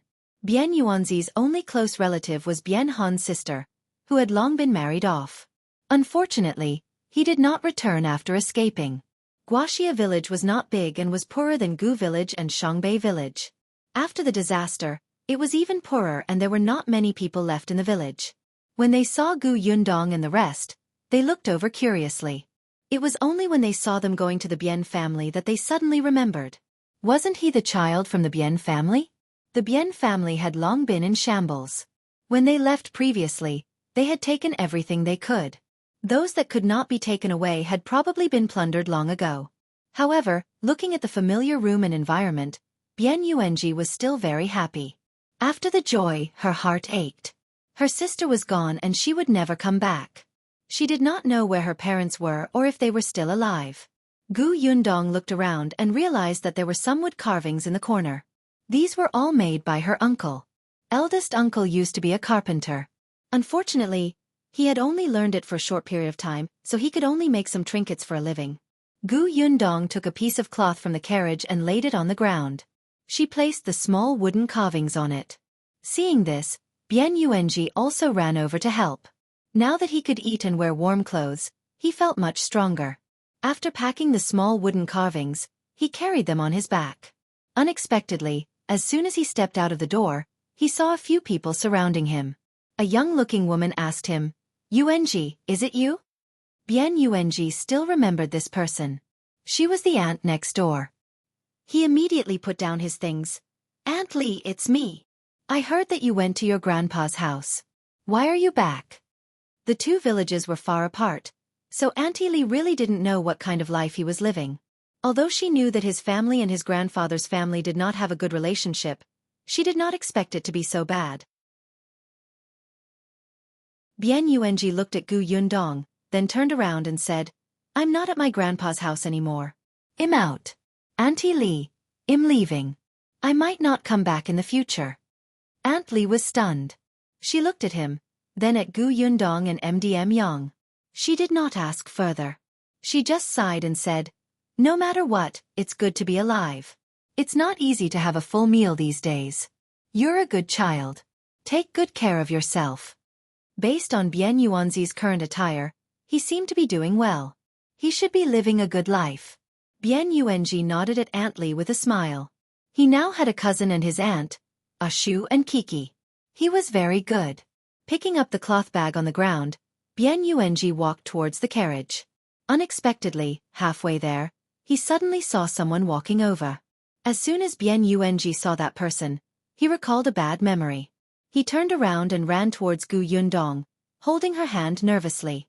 Only then did Gu Yundong look up at Madame Hu was walking over. Madame Hu was also surprised. She looked at Bian Yuanji and was speechless for a long time.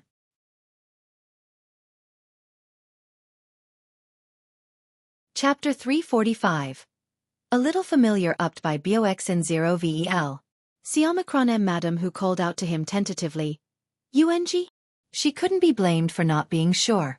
It was mainly because Bian Yuanji was too different from what she had seen before. Who would have thought that in just 10 days, this person would become a completely different person? It seemed that he had indeed lived a good life. Madame Hu felt a little jealous. When Ding Jincheng came back that day, she panicked when she didn't see Bian Yuanji. She thought that Ding Jincheng had really sold him after getting him back from old Gus family. Wasn't he just out of the tiger's den and into the wolf's den? Wouldn't Bian Mulan look for him in the middle of the night? At that time, Madame Hu cried and asked Ding Jincheng to bring him back. Unexpectedly, Ding Jincheng said, "Didn't you dislike him? Then wouldn't it be good if I sent him to a family who wanted to adopt him?" Madame Hu almost went crazy with anger. "I don't like him, but what can I do? What if his sister comes to me in the middle of the night to take my life? Mother, Mulan just doesn't want Yuanji to suffer. Think about it. Did she only ask you to let us take him away from the old Gu family?" Madame Hu actually didn't dare to recall the situation at that time. It was Father Ding who nodded and confirmed that Bian Mulan had indeed said that. However, Madame Hu was still afraid. Ding Jincheng advised her, "That family is quite good and well off. Yuanji doesn't have to worry about food and clothing. It's much better than in our family. If Mulan finds out, not only will she not blame us, she will even thank us." Madame Hu was skeptical. Although it made sense, she still didn't dare to sleep that night. She waited all night with dark circles under her eyes and heaved a sigh of relief when she didn't see Bian Mulan and the black and white ghosts again. She fell onto the bed and slept for an entire day and night. When she woke up the next day, she heard that something had happened to old Gus' family and that it was haunted. Jia Meizi had also been hit on the head and fell into the water, just like Madame Yang back then. At that time, she felt that Bian Mulan was taking revenge on old Gus' family and was secretly happy. She secretly thought that the woman deserved it and started to laugh at her. However, something had been happening to old Gus' family.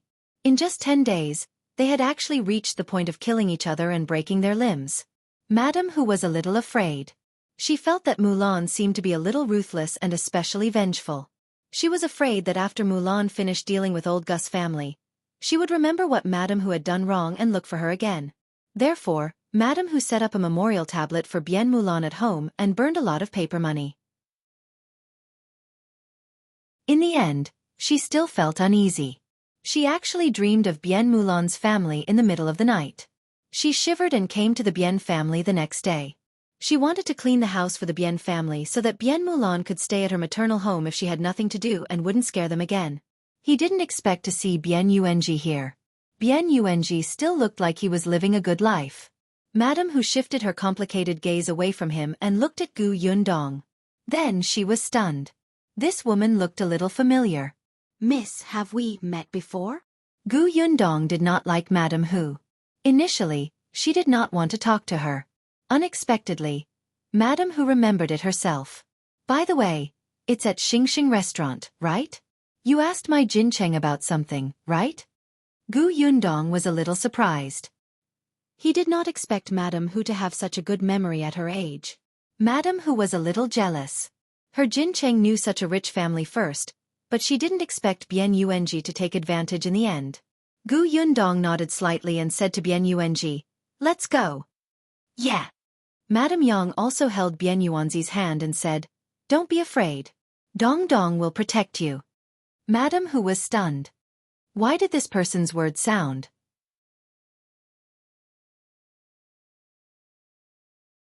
Chapter 346. That's Gu Dajiang's wife upped by BOXN0VEL.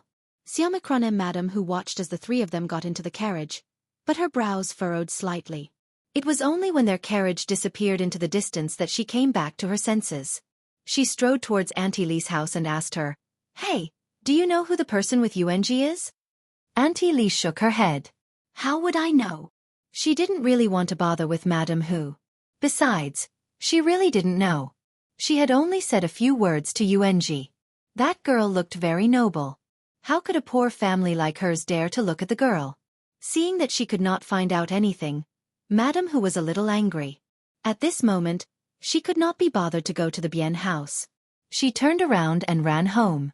When she saw Ding Jincheng chopping firewood, she hurriedly pulled him over and asked him very seriously, "Tell me honestly, who exactly is the person who adopted Bien Yuanji?" Ding Jincheng was taken aback, and his gaze drifted a little. "Didn't I say it already? It's just a kind-hearted family who pitied Yuanji." "Don't lie to me." Madame Hu suddenly shook off his hand and said angrily, "I met them all today. Not only did I meet Bien Yuanji, but I also met Gu Dajiang's wife." Yes, the woman who spoke like a child was Gu Dajiang's wife. Of course, she recognized Madame Yang. It was just that the Madame Yang she saw today was too different from before. Not only had she gained weight, but her face had also become better and her clothes were neat. She didn't dare to look at her anymore. It was only when she heard Madame Yang's words that she suddenly connected the two of them. However, Madame Hu could not believe it no matter what. Still along the way, she was certain that it was Madame Yang. Who was the woman holding Bien Yuanzi's hand? Ding Jincheng saw that his mother had seen them, so he did not hide it anymore. He pursed his lips and said, "That person is Yuanzi's cousin." "Cousin? She's eldest Uncle Gu Dajiang's daughter." Pust. Madame Hu's eyes widened. Gu Dajiang's daughter? Madame Yang's daughter? No wonder Madame Yang was also there. She frowned tightly. Gu Dajiang's daughter was back, and she looked rich. She returned to Jiangyu County, but she didn't show up. She didn't go back to Gu Village, but only asked you to bring Bien Yuanji out? Ding Jincheng nodded. Yes, she knew that Bien Yuanji wasn't doing well. The Gu family didn't like him, so she took him away. She doesn't live in Jiangyu County? Ding Jincheng still nodded. Madame Hu lowered her head and thought for a moment. Suddenly, she clapped her hands and smiled. Then, she turned around and left. A bad premonition flashed across Ding Jincheng's mind. He suddenly pulled her back. "Mother, where are you going?" "Where am I going? Ha ha ha ha, I'll go to old Gus' house." Madame Hu gloated. "They extorted a tale of silver from me and tortured me. Do you see that? Old Gus' eldest granddaughter is so promising now. She clearly came back, but she doesn't even enter the house. Ha ha ha, isn't that hilarious?" "Mother." "Hey, don't stop me. If old Gu finds out, he'll definitely regret it and die. I have to tell them that their rich granddaughter came back and took Bien Yuanji away without even looking at them. Ha ha ha. I want to laugh when I think of old Gus' face when he hears that." Madame Hu was extremely excited. She just wanted to see the world in chaos. She struggled free from Ding Jincheng and wanted to leave.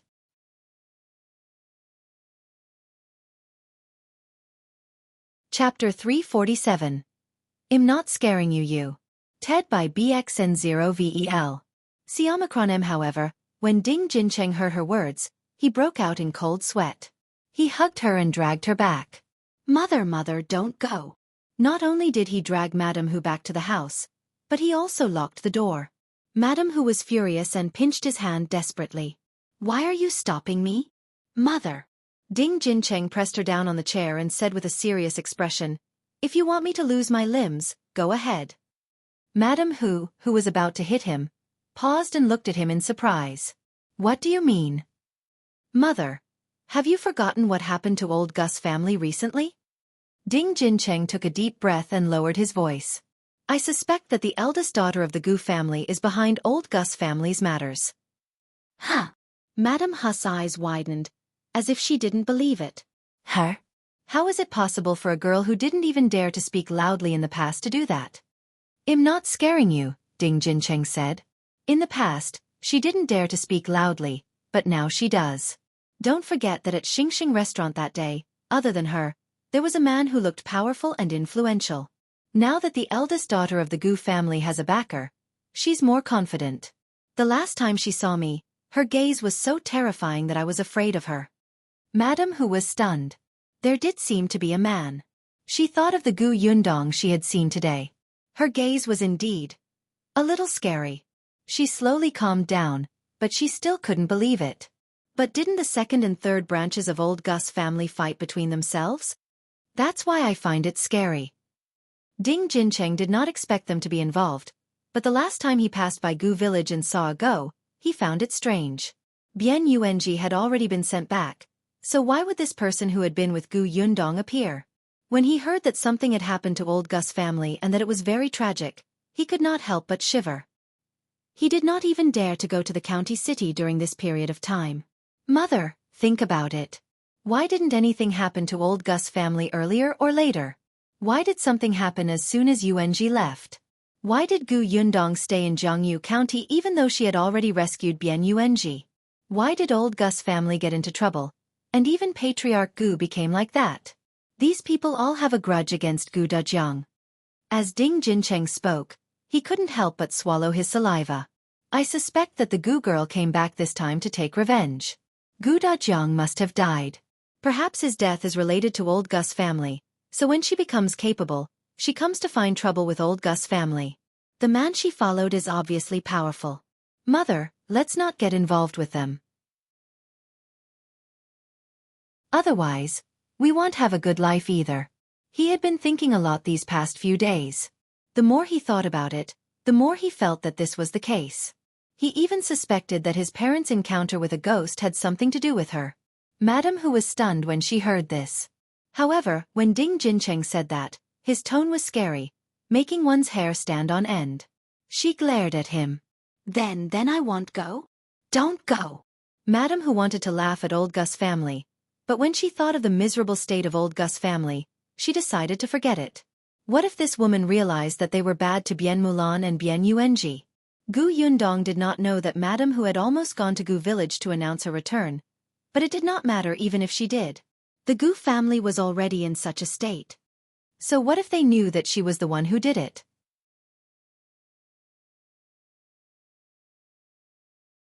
Chapter 348. Preparing to Bid Farewell You. TED by BXN0VEL. Siamacronym. Now that the matters here were almost resolved, since his father was not here, Gu Yundong was prepared to go back. She gave the owner of Xingxing restaurant more than 10 caddies of white sugar and asked him to pay more attention to Gu village. If Gu Dajiang or his aunt and uncle returned, he would tell them that she was safe and that she and the family were at the Xuanhe prefecture. Gu Yundong had left him the address of Aunt Kes' house in the prefectural city of the Xuanhe prefecture. This was to prevent old Gus family from running to Yongfu village to cause trouble when they heard the news. Secondly, there were many people going to the prefecture capital, so it would be easier to find Aunt Kes' house. Originally, she had wanted to leave Niezong's address. After all, Aunt Ku was now staying in Yongfu village. If she liked that place, Gu Yundong also wanted her to continue staying there. Otherwise, it would be too difficult for her to live alone. However, Niezong's family was wealthy. If her father and the rest went over, they might not be able to see Niekong. It was better to leave Aunt Kes' address. When the time came, she would have to trouble the neighbors to keep an eye out.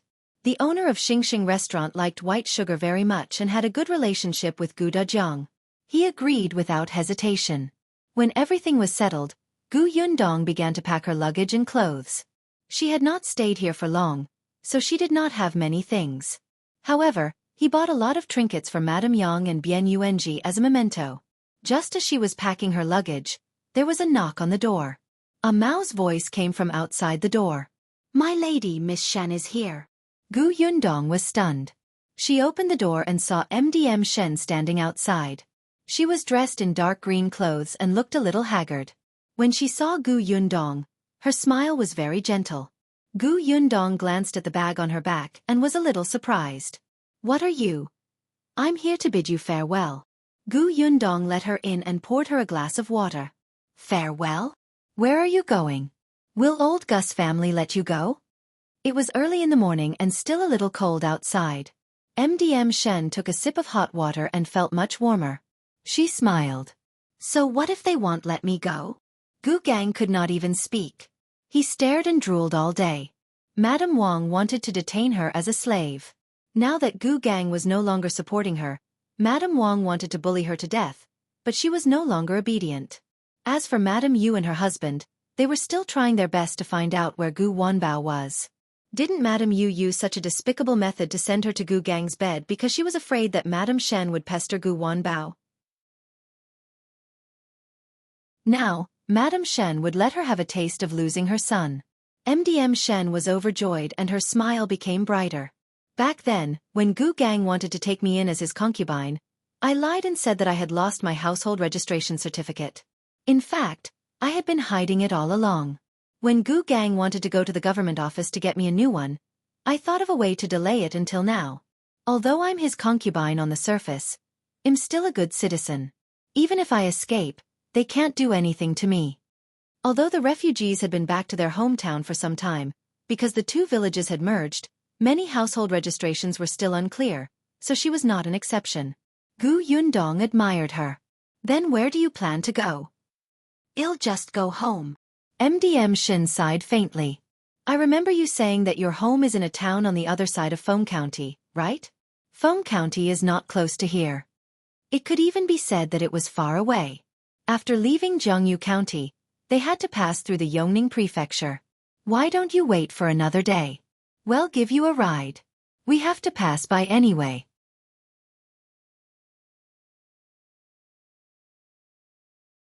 Chapter 349. A Favor You. TED by BXN0VEL. Xiaomicron MDM Shen was stunned for a moment before she lowered her eyes and thought about it. To be honest, she was indeed a little worried about traveling alone. Originally, she had planned to look for a caravan after bidding farewell to Gu Yundong and see if she could hitch a ride. It would be great if she could be with Gu Yundong. Hence, she nodded and agreed. Thank you. Then I'll take you to your room to rest. We'll leave early tomorrow morning. Yeah. Gu Yundong brought her to the room next door. That room was empty and just needed to be tidied up. When MDM Shen was working, Gu Yundong went out. Unexpectedly, as soon as she walked out of the courtyard, she saw Mao and the other three pushing each other towards her. Gu Yundong stopped in her tracks and glanced at them. The four of them immediately straightened their backs. However, their eyes did not stop rolling for a moment. Anyone could tell that they wanted to say something but hesitated. Gu Yundong entered the central room and said, "Do you have anything to say to me?" The four of them quickly walked in and looked at each other. After a while, Mao, who was the boss, said, Miss, we want to beg me for something." Beg me for something? Gu Yundong was surprised. Why did it sound so serious? She couldn't help but sit up straight. Go ahead. Well, miss, can you bring us back to the Xuanhe Prefecture? Gu Yundong could not help but be stunned. She blurted out, "Brother Xiao didn't say that he wanted to take you away?" Brother Xiao? Xiao Qingyuan, who had just stepped through the door, suddenly stopped in his tracks. This was the first time he had heard her call him Brother Xiao. Why did it sound so nice? Xiao Qingyuan couldn't help but smile. He tried his best not to laugh out loud. He cleared his throat and strode into the central room. Gu Yundong turned her head and saw him. She looked at the spring breeze on his face in confusion. What happened? Why was he so happy? Xiao Qingyuan silently walked to a chair at the side and sat down. He picked up his teacup and drank his tea quietly. Continue chatting. He pretended that he didn't exist. She could continue to call him Brother Xiao. Gu Yundong felt that there was something strange about him. They were talking about him and he was present. How could they continue chatting? However, Mao could still continue. He said, "Young Master Xiao said that it's up to you whether we stay or leave." Xiao Qingyuan nodded slightly. Gu Yundong was speechless. Didn't you bring them from the prefectural city? He had already ordered them around for so many days. Had he not decided if he wanted to take them away? Gu Yundong could not help but rub her forehead. He pointed outside and said, "Go pack your things. Buy everything you need. If you need money, ask Xiao Qingyuan." All right. The four of them immediately cheered up and skipped out of the door. Xiao Qingyuan was a little disappointed. Why did she call his name again? Mao quickly poked his head in. "Young Master Xiao, we..." Xiao Qingyuan could only stand up and leave expressionlessly. Gu Yundong looked at his back and was puzzled. Why did it feel like he was a little disappointed? Could it be that he did not want to bring Mao and the other three along? No way. Didn't he say that Mao and the others were very smart? If they were nurtured well, they would be his right-hand men in the future? Moreover, they had already done bad things together. It was not good to leave them behind. Gu Yundong shook her head and returned to her room to continue packing. The next morning, the group loaded the items into 2 carriages, checked out of the inn, and set off for the city gate.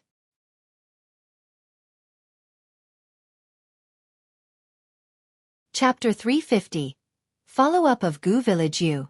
TED by BXN0VEL. Siomicron M sitting in the carriage, Bian Yuanji looked very happy. He would be able to see Shu and the others soon. Although he had yet to find his parents, his cousin was right. As long as he lived well, he would definitely be able to see them. MDM Shen was also sitting in the carriage. As she watched this place that had given her a painful experience get further and further away, her mood was unprecedentedly calm. Unfortunately, Gu Village was not peaceful at all. After Madame Wang found out that she had disappeared, she started to shout everywhere that she had eloped with someone and wanted to find her and drown her in the pond. It was a pity that Gu Gang was no longer the village chief. At most, he was only the patriarch of the Gu family in name. However, it was likely that he would not even be the patriarch soon. As the new chief of Gu Village, he did not react to Madame Wang's words at all. He even heard from the family living next door to Old Gus family that Madame Wang had tortured Madame Shen until she ran away, so he reprimanded Madame Wang fiercely. Only then did Madame Wang realize that her family really had no status in the village anymore. They were the kind that anyone could step on. She hated it to death, but who could she blame? In the end, no matter how she thought about it, it was all because of Gu Gang, who had to take a concubine despite being so old. Therefore, when she was taking care of Gu Gang, she became extremely impatient. Not only did she curse, but she also often starved him and kept him cold. Not long after, he became so thin that he was only skin and bones. He did not have any energy left. His son and daughter-in-law didn't care about him at all. They didn't even have enough time to look for Gu Wanbao, let alone care about such a useless person. However, Gu Gang's vitality was still very tenacious. He could not die, so he could only suffer. The Gu family, which was not far away from them, was not doing well either. The brothers had lost their arms or leg. Now, he could not do any work and had to lie in bed every day to be served. To the two of them, what was the difference between them and trash? In the beginning, the two of them would still scold each other. Later on, when they ran out of strength, they would lie on the bed in a daze. Their willpower was especially low. Occasionally, when their temper flared up, they would scold their children. After scolding their children, they would scold their wives. After scolding their wives, they would start scolding their parents. Not only had their families been tortured, but they had also destroyed many things. The old Gu family, who had spent almost all their money to treat their injuries, was now extremely poor. The children of old Gus family's 2 branches, who had been slacking off whenever they could, had no choice but to work now. The younger ones had to go to pick pig grass and firewood. Every day, they would come back and look at their swollen fingers with teary eyes. It was only then that they realized what kind of life Gu Yundong and her siblings had led in the past. There was regret and hatred. Why didn't Gu Yundong and her siblings come back? If they were here, they would be the ones doing the work. Jia Maisie was so tired that she couldn't even straighten her back every day. In the past, she was the laziest and most greedy sister-in-law, but now, she couldn't sleep or eat her fill every day. In the day, she had to wash clothes, cook, and go to the fields. In the middle of the night, she had to take care of Gu Day. Sometimes, when Gu Da's temper flared up, he would hit her. He blamed her for selling the 3rd branch's child and implicating him, causing him to become a cripple. Jia Maisie didn't dare to retort. She had gone back to her maternal family. But what did they say? Maisie, your reputation is ruined now. Everyone in our village knows that you wanted to harm your sister-in-law and even cut off your 3rd uncle's leg. Now, it has already implicated your niece's marriage. If you're divorced, our Jia family will treat it as if we don't have a daughter like you.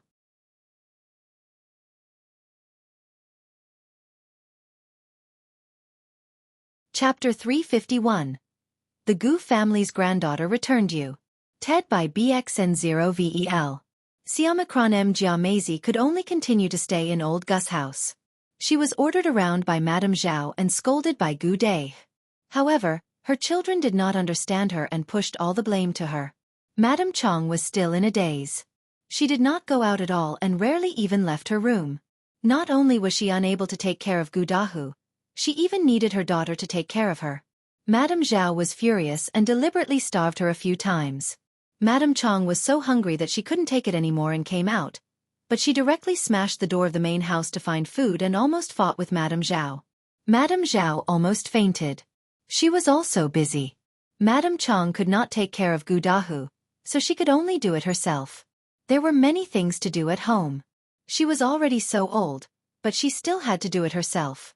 It was the same for Gu Chuanzong. He did not have to go to the fields previously. Before escaping, he had 4 sons. Even though Gu Dajiang worked as an accountant in the county and Gu Dai and Gu Dahu would occasionally slack off, he still had a diligent 4th son. After returning from the famine, he occasionally had to work in the fields, but he also had 2 sons. In order to have a good harvest, the 2 of them had to work. But now, the 2nd and 3rd branches did not have any strong laborers. Gu Feier was not young anymore, but he used to rely on the fact that he was the eldest grandson and was always pampered. Even if he was a child from the countryside, he still lived a pampered life. Now, he could not lift anything heavy. He could not stand such weather for an hour. The only person in old Gus' family who could work was Gu Chuanzong. Nowadays, he went out early and returned late every day. He was so tired that he went home and fell asleep. Initially, he thought that he would be able to enjoy life with so many sons. Now it was the complete opposite. He had to support 2 families. Gu Chuanzong was very regretful now. If he had known earlier, he would have stopped 4th son from leaving the team to look for Gu Yundong and his mother. At least his youngest son would be filial to him. He sighed slowly and carried the hoe home. Unexpectedly, a familiar name suddenly sounded in her ear. Yes, Gu Dajiang's eldest daughter is very rich. Gu Chuanzong was stunned. Gu Dajiang? Eldest daughter? He looked up in confusion and turned to see Madame Hu chatting with someone under a tree not far away. He could not even lift his legs, but he still walked over numbly. Madame Hu's back was facing him, but her voice was not soft. That's Gu Yundong. I saw it with my own eyes. She's back with her silly mother. Do you know why we had to bring Bian Yuanji out? It was Gu Yundong who begged us. Now, that Bian Yuanji is going to enjoy life too. Someone at the side did not believe it. That eldest granddaughter of old Gus' family was very timid in the past. Why do you make it sound like they're 2 completely different people? Are you sure you didn't see wrongly? How could I be wrong? Madame Hu retorted excitedly. I even saw her bring Bian Yuanji to the Bian family that day and take away a lot of the things in the Bian family. She's changed. She married a rich man. Her clothes are flamboyant and she's wearing gold chains. There's a silver hairpin on her head, a jade bracelet on her wrist, and she's sitting in a carriage with 4 or 5 maidservants. Ha! Everyone was in an uproar. So rich. Madame Hu snorted. And Gu Dajiang's wife. Teskask. There's a maidservant supporting her when she gets into the carriage. She's even fed. What does it matter if she's a fool? Anyway, there's someone to serve her, right?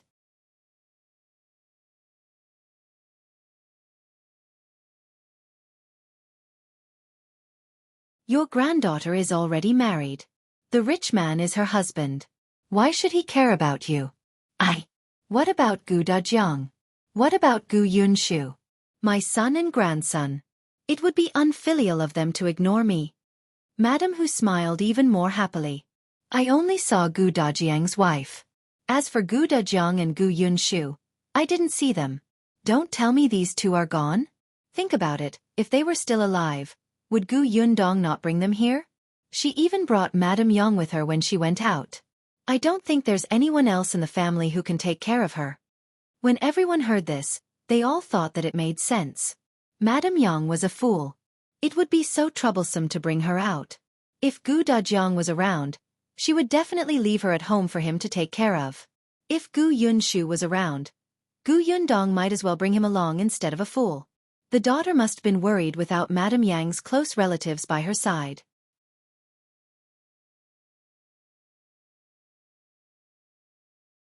Chapter 353. You Reap What You Sow You. TED by BXN0VEL. Siomicron Old Gus' expression changed again and again. After a while he suddenly roared, I don't believe it. I don't believe it. Tell me where they are. I'll go find her.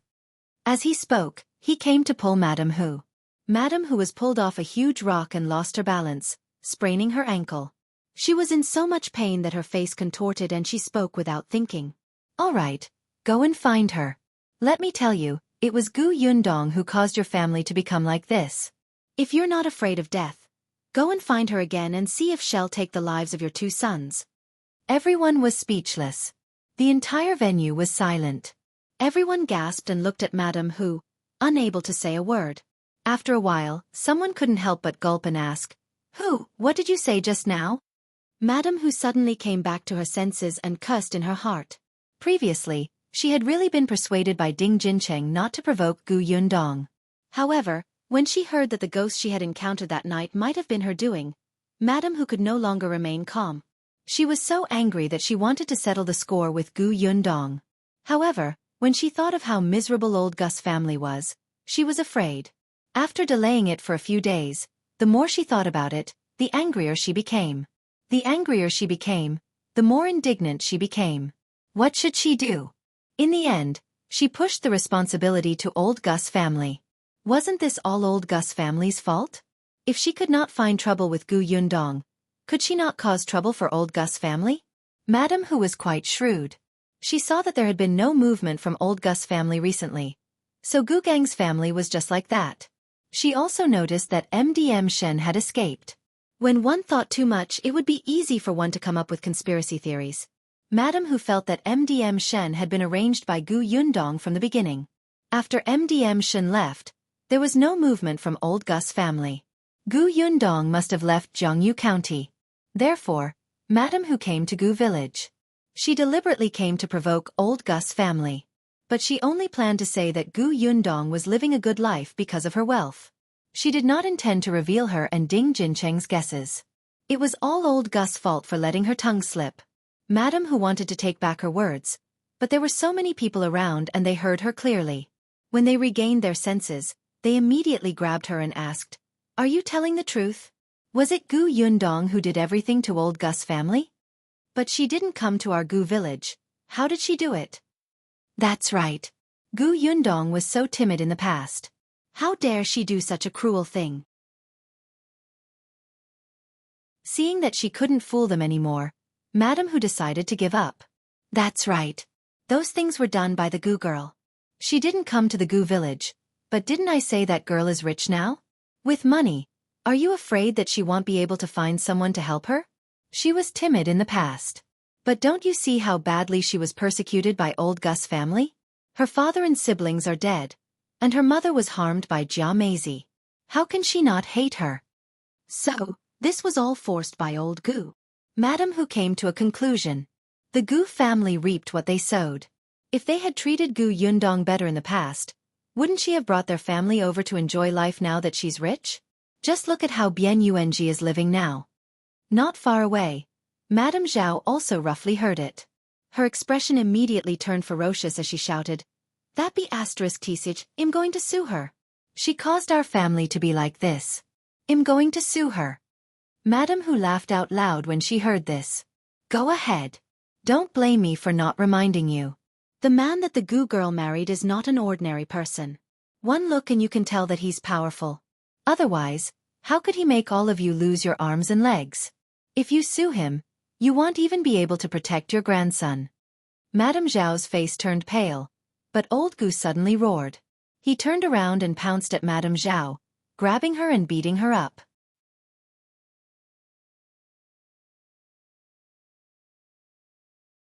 Chapter 354. Dust Settled You. TED by BXN0VEL. Siomicron Everyone was stunned by this change, but old Gus' eyes were bloodshot as he hit Madame Zhao fiercely. It's all your fault. It's all your fault, you old woman. If you hadn't treated Dajiang's family badly, we wouldn't have become like this. It's all your fault. He kept replaying what Madame Hu had just said in his mind. If he had treated them better in the past, he would have been taken away to enjoy life now. A stepmother is a stepmother. Your own son is spoiled like a piece of trash. Dajiang was your slave. You even abused Yuanji. You old woman, I'll beat you to death. Madame Zhao was about to go crazy. As she dodged, she shouted, "How can you blame me? You didn't even take your own son seriously, and now you're blaming me. Gu Chuanzong, you're not a man. When we kicked their family out back then, it was clearly your idea. You're the most disgusting person." Madame Hu and the others watched from afar as they exposed each other and watched them fight each other. The Gu family was finished. Completely finished. Madame Hu pursed her lips and felt happy. She felt that she had said enough and left. Later on, she heard that old Gu and Madame Zhao were covered in injuries and had to lie in bed for a few days to recover. The Gu family was even more chaotic. Later on, Madame Zhao really complained to the village chief and wanted to arrest Gu Yundong. But the new village chief ignored her. Besides, she had no evidence and Gu Yundong was not around. Why should she be arrested? In any case, Madame Zhao did not dare to go to the county city to complain to the county magistrate. She could only go home gloomily. Old Gu had been regretting not treating Gu Dajiang's family well these days. He had gone to look for Madame Hu several times. When he went to her house, he cried bitterly. As he cried, he said that he missed his eldest son and his eldest granddaughter. He asked her where Gu Yundong was. How could Madame Hu know? She was so annoyed by him that she regretted it so much that she had acted rashly. In the end, Ding Jincheng simply told him about the inn that Gu Yundong used to stay in. Anyway, he only knew about that inn. Old Gu went to look for her but the waiter said that she had left long ago. Old Gu wanted to verify if that person was Gu Yundong, so he listened to the waiter describe how rich she was, how well she ate, and how good she looked. It was as if he was stabbed in the heart. After he returned, he scolded Madame Zhao and the two of them fought again. Then, he went to look for Madame Hu to cause trouble, claiming that it was her fault for not telling them earlier and causing the Ding family to be in trouble. The other members of the Gu family naturally heard about what happened to Gu Yundong. They were jealous and regretful at the same time. In the end, they became envious of Bian Yuanji. Old Gu's life was getting poorer and poorer, and everybody was in chaos every day. Old Gu thought about Gu Yundong all day long. He hoped that she would come back and take him away. Gu Yundong sneezed several times because of this. Xiao Qingyuan almost thought that she had caught a cold. The temperature difference between morning and night was indeed a little big. They were on the road, so there would be times when they didn't realize it. Gu Yundong felt that her family missed her, so she could not wait to go back. It took 3 days to travel from Zhongyu County to Feng County, where the Shen family's home was located. Gu Yundong sent her all the way and took a slight detour to bring her directly to the town where her family lived. However, the closer she got to home, the more silent Shen became. When she arrived at her destination, she sighed heavily and said in a low mood, "Thank you for your help along the way. We'll meet again if fate allows." After saying that, she looked at Madame Yang and Bian Yuanji before lifting the curtain and going down. However, in the next moment, she suddenly retreated.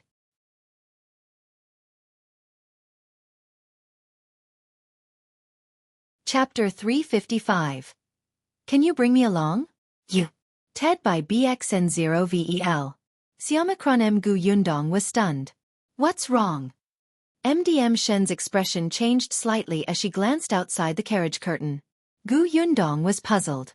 She peeked out and was stunned. Why was this person here? She let go and sat back down. She looked at Shen, who was looking uncertain. What are you going to do? However, Shen took a deep breath, as if she had made up her mind. Her eyes lit up slightly, and she became energetic. Actually, I've been holding a question in my heart for the past few days, Yundong, she said. Can I follow you to Xuanhe Prefecture and Yongfu village? Gu Yundong was surprised. You're not going home? Shen smiled bitterly. My parents are gone, and I don't have any relatives at home. Actually, I've been hesitating. I thought that even if I went back, I would be alone. I felt very relaxed and comfortable spending time with you guys these few days. Especially when I heard you introduce Yongfu village to Yuanji. I yearned for it very much. She was also a little reluctant to part with those rare friends. After spending a few days together, Gu Yundong, Xiao Qingyuan, Mao, and the others were all very clear about her past in the Gu village. They knew that she had become a concubine to an old man in his late 50s, but no one looked at her strangely, despised her, or distanced themselves from her. Sometimes, she even felt that she was not clean. When she went back, she might just live a life in a daze, but deep down, she still yearned for a beautiful life. I've been wondering if I should go home or find another place to start over. Now that I see Gu Wanbao here, I've made up my mind. That's right. When she lifted the curtain just now, she saw Gu Wanbao. No one expected that this person who had escaped from Gu village would actually come to the Shen family's hometown. However, looking at his sallow and haggard appearance, it was obvious that he was not doing well. Gu Yundong smiled. Since you've decided, let's go. Thanks a lot. No matter what, they had a deep friendship. Gu Yundong was very supportive of her decision. The carriage changed direction and headed out of town again. Gu Wanbao, who was squatting in the corner, only had time to squint at the back of the carriage before he sniffled and shrank back. Madame Shen's original name was Shen Sitian. Perhaps because the direction in her heart was finally clear, her smile could not help but become much brighter. The group went out of town. Shen Sitian first went to pay her respects to her parents' graves and told them about her decision to leave. Her parents' burial was arranged by the Gu family, so it was not strange for Gu Wanbao to know that her family was in this town. After bidding farewell to the Shen parents, the group of people moved much faster. They had a carriage, a mule cart, and a horse. Gu Yundong still liked to ride horses. Occasionally, when she was bored in the carriage, she would ride Gale, the horse brought by Xiao Qingyuan, for a while. Mao and his companions were extremely envious. There were a few times when they wanted to ask Xiao Qingyuan if they could ride it, but they were frightened by his sharp gaze and didn't dare to say a word. Other than Gu Yundong, no one else could touch the horse. The group of people walked steadily. Occasionally, they would encounter people who were in the same direction as them. They kept a distance from each other and only nodded. Seeing that they were only a few days away from reaching Stinky Egg's village, Gu Yundong could not help but think of Bien Mulan's grave. As she rode her horse, she gradually slowed down and wondered if she should get into the carriage and have a good talk with Yuanji about this. At this moment, two carriages also came from the opposite side of the road. When they met, the horse under Gu Yundong was suddenly shocked. It suddenly roared and ran forward crazily.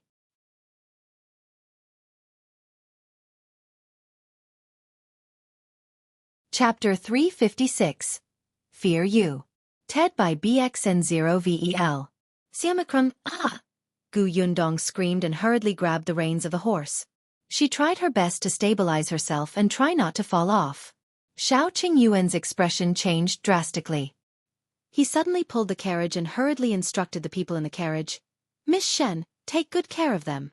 As he spoke, he took out his dagger and cut off the reins. He mounted Wind Chaser and chased after him desperately. Shen Sitian only had time to hug Madame Yang and Bien Yuanji. When she stuck her head out again, she could barely see Xiao Qingyuan's disappearing back. "Be careful." She could only shout. Then, she turned around to comfort the panicked Madame Yang.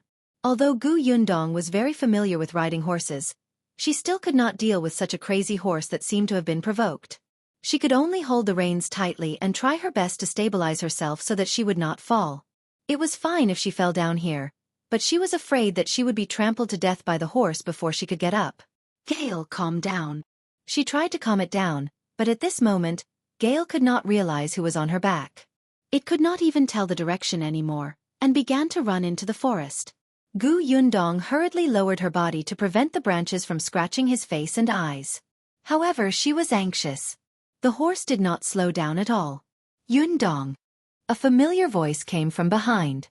Gu Yundong knew that it was Xiao Qingyuan. She knew that this person would definitely not abandon her, but she could not turn around to look. Fortunately, Xiao Qingyuan rode Wind Chaser that was not agitated. Moreover, he had been with Gu Yundong for a long time and clearly realized that she was in danger. He quickly caught up with her. The path in the forest was not easy to take. After Gale was blocked by the trees twice, it finally slowed down a little. Wind Chaser took the opportunity to run forward, and the distance between the two horses slowly shortened. Xiao Qingyuan controlled Wind Chaser to block gale and reached out to Gu Yundong. Give me your hand. I'll pull you over. The horse was still running, but Gu Yundong was much more relaxed when she saw him. She held the reins with one hand and handed the other to Xiao Qingyuan. Taking advantage of the moment when the two horses approached, she suddenly exerted strength and pounced towards him. Xiao Qingyuan exerted strength and carried her over. Now that there was no one on the back of Gale, it quickly rushed forward again. Xiao Qingyuan could no longer care about it. He only hugged Gu Yundong tightly and calmed his wildly beating heart before slowly stopping. Gu Yundong was also panting heavily. She hugged his waist and gradually regained her senses. After a while, she retreated slightly. However, halfway through, the hand on her waist suddenly tightened, and she was pressed back down. Her ears were filled with the sound of a certain someone's heartbeat. Let's wait a little longer. His voice with lingering fear came from above. Gu Yundong paused and did not move. After a long time, she heard Xiao Qingyuan's slightly hoarse voice. I almost thought that I wouldn't be able to save you in time. Her voice was still trembling. Gu Yundong was in a daze. She did not expect him to be so afraid. She reached out to pat his back, but as soon as she opened her palm, she could not help but gasp. Xiao Qingyuan was stunned and quickly let go of her. Only then did he see that her hands were already covered in blood from the reins. He was instantly vexed. Gu Yundong comforted him instead. It's all right. There's a first aid kit in the carriage. It'll be fine after applying some medicine. Let's go back now, Xiao Qingyuan said as he turned his horse around. Gu Yundong thought of Gale that had disappeared into the forest. What about the horse? Ignore it. Xiao Qingyuan's voice was extremely cold.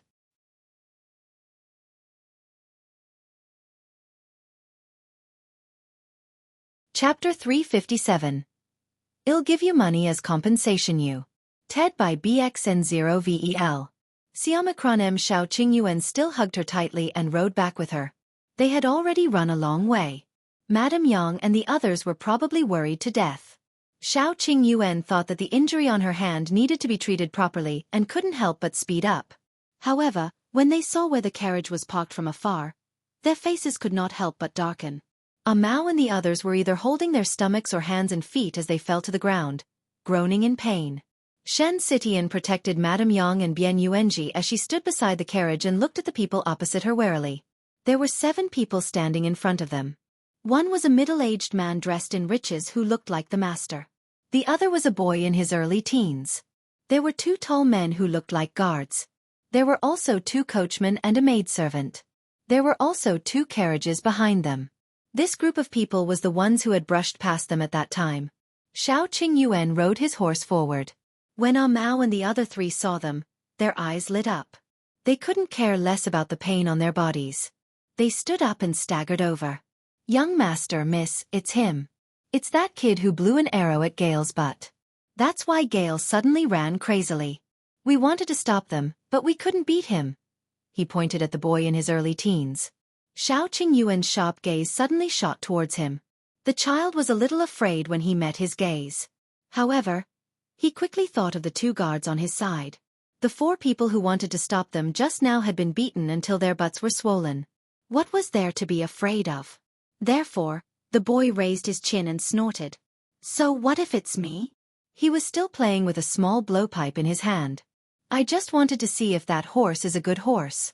I heard that even if a smart horse has a knife cut into its body, it will consider the owner on its back and endure the pain. It seems that your horse can't do it. Before he could finish speaking, his head was hit hard. He looked up and glared at the middle-aged man. Father, why did you hit me? The man didn't look at him.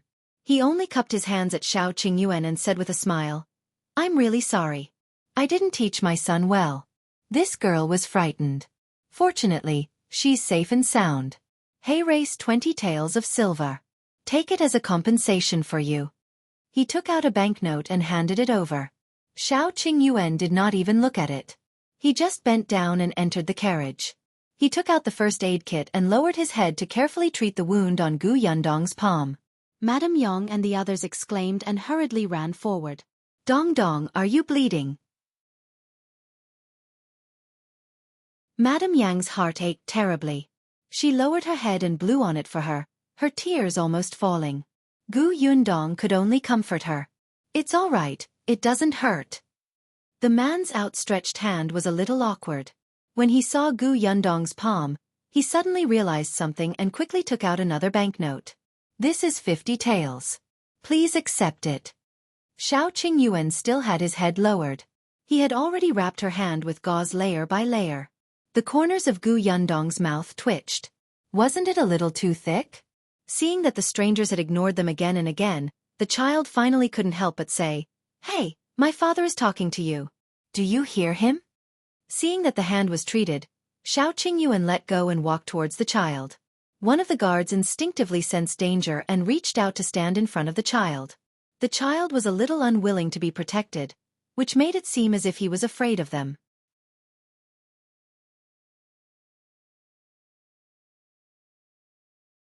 Chapter 358. So handsome that I want to scream you. TED by BXN0VEL. Siamacron. He pushed the guard away and raised his chin high. He looked at Xiao Qingyuan with disdain. "Why? Do you want to hit me? Our Ahai and Afeng are experts. Look at your 4 servants. They wanted to attack just now, but they were beaten until they cried for their parents. It's extremely embarrassing." Amao and the other 3 trembled in anger. But what he said was the truth. Even if they were tied up together, they would not be able to defeat the 2 guards. Xiao Qingyuan looked down at the child and suddenly grabbed his wrist, dragging him to the side. "Ah!" The child was shocked and screamed. The expression of the guard standing beside him, "Ahai," changed drastically. He raised his hand and was about to hit Xiao Qingyuan. With a swoosh, an arrow suddenly shot over. Ahai subconsciously dodged to the side, but the arrow brushed past his shoulder, leaving a trail of blood. Finally, it nailed heavily to the ground. Ahai looked up in shock and saw that Gu Yundong, whom they had ignored earlier, was sitting on the shaft of the carriage. She was holding an exquisite crossbow in her hand and was squinting in his direction. However, Gu Yundong shook her hand slightly. It was all Xiao Qingyuan's fault for wrapping her hand like a dumpling. Her agility was greatly reduced and she almost missed. She looked at Ahai and smiled. "Don't move." Ahai only paused for a moment, but Xiao Qingyuan threw the child and his hand onto the horse beside him and whipped the horse's butt. The horse neighed and ran forward in pain. "Ah! Help, father, help me." The middle-aged man was stunned by this sudden change. He suddenly came back to his senses. "Aren't you going to save young master?" Afeng, who was standing beside him, hurriedly jumped onto the other horse and chased after him as fast as lightning. Amao and the others looked at Xiao Qingyuan and Gu Yundong with starry eyes. Why? They were so handsome and tacit. Their followers wanted to scream. The middle-aged man was furious. He pointed at Xiao Qingyuan with a trembling finger. You! His face flushed red as he suddenly shouted, "Ahai!" Ahai quickly attacked Xiao Qingyuan. He was a professional guard. Although Xiao Qingyuan also had skills, he was not a professional. Most of his skills were from fighting various prey on the mountain. The escorts in the agency had also taught him. Therefore, at first, Xiao Qingyuan was at a slight disadvantage, but after he became familiar with it, Ahai found it a little difficult. In particular, he had been injured previously. Although it was just a superficial wound, his aura was already weak. The middle-aged man was a little flustered and exasperated when he saw this. He asked the two coachmen to go forward and help. There was no need for Gu Yundong to speak. Amao and the rest, who were slowly recovering, rushed forward and started punching and kicking the two coachmen. If they could not defeat the guards, couldn't the four of them deal with two coachmen? They had also been in the gangs and fought for territory. Who didn't know how to fight? On the other hand, the only maidservant present was smart. She looked around and saw Madame Yang and the others standing not far away to watch the commotion, so she wanted to sneak over. But she had just taken a step when Gu Yundong aimed her crossbow at her. She raised her eyebrows and smiled. "Come here." The maidservant shuddered and her hands trembled. She quickly lowered her head and pretended that she did not exist. The middle-aged man's face finally turned pale. He regretted it. He should have left quickly before the two of them returned. Oh! Finally, the knife in Ahai's hand was struck down by Xiao Qingyuan, and he was sent flying. When Go saw this, he immediately pounced over.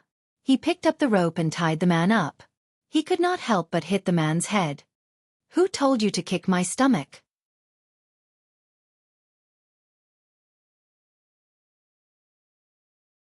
Chapter 359. Gu Concubine uttered by Bexenville. Siamacron, the middle-aged man's face was ashen. He glared at Xiao Qingyu and said, "Do you know who I am? Then do you know who we are?" Gu Yundong jumped down from the shaft of the carriage, looking insufferably arrogant. "Do you know who I am? Who wouldn't say that?" The middle-aged man was stunned. He took a closer look at Gu Yundong and the rest. They were dressed very commonly and did not look like people with power and influence. However, the aura of these two people made people feel that they could not be underestimated. They were so confident. Could it be that their backer was also very powerful? The middle-aged man's surname was Zhou. He was originally a wealthy businessman in Qingan Prefecture. Later on, when Qingan Prefecture was in chaos, his business plummeted. Also, his backer was transferred to Xuanhe Prefecture, so he simply moved his entire family to Xuanhe Prefecture. Their current location belonged to the Qingan Prefecture. Other than some close friends, his backer was really not here. Could it be that these people had someone backing them up in Qingan Prefecture? Zhou Dafu pondered in his heart and became a little uncertain. At this moment, Ah Feng rode his horse and brought back Zhou Xiaojun, who had almost fainted from crying. The child was indeed saved, but he was frightened. As soon as he was carried off the horse, his legs went limp and he fell to the ground. Ah Feng looked at Ahai, the coachman, and the others who were tied up. His expression immediately changed, and he was about to draw his saber. Gu Yundong had somehow gotten into the carriage behind Zhou Dafu.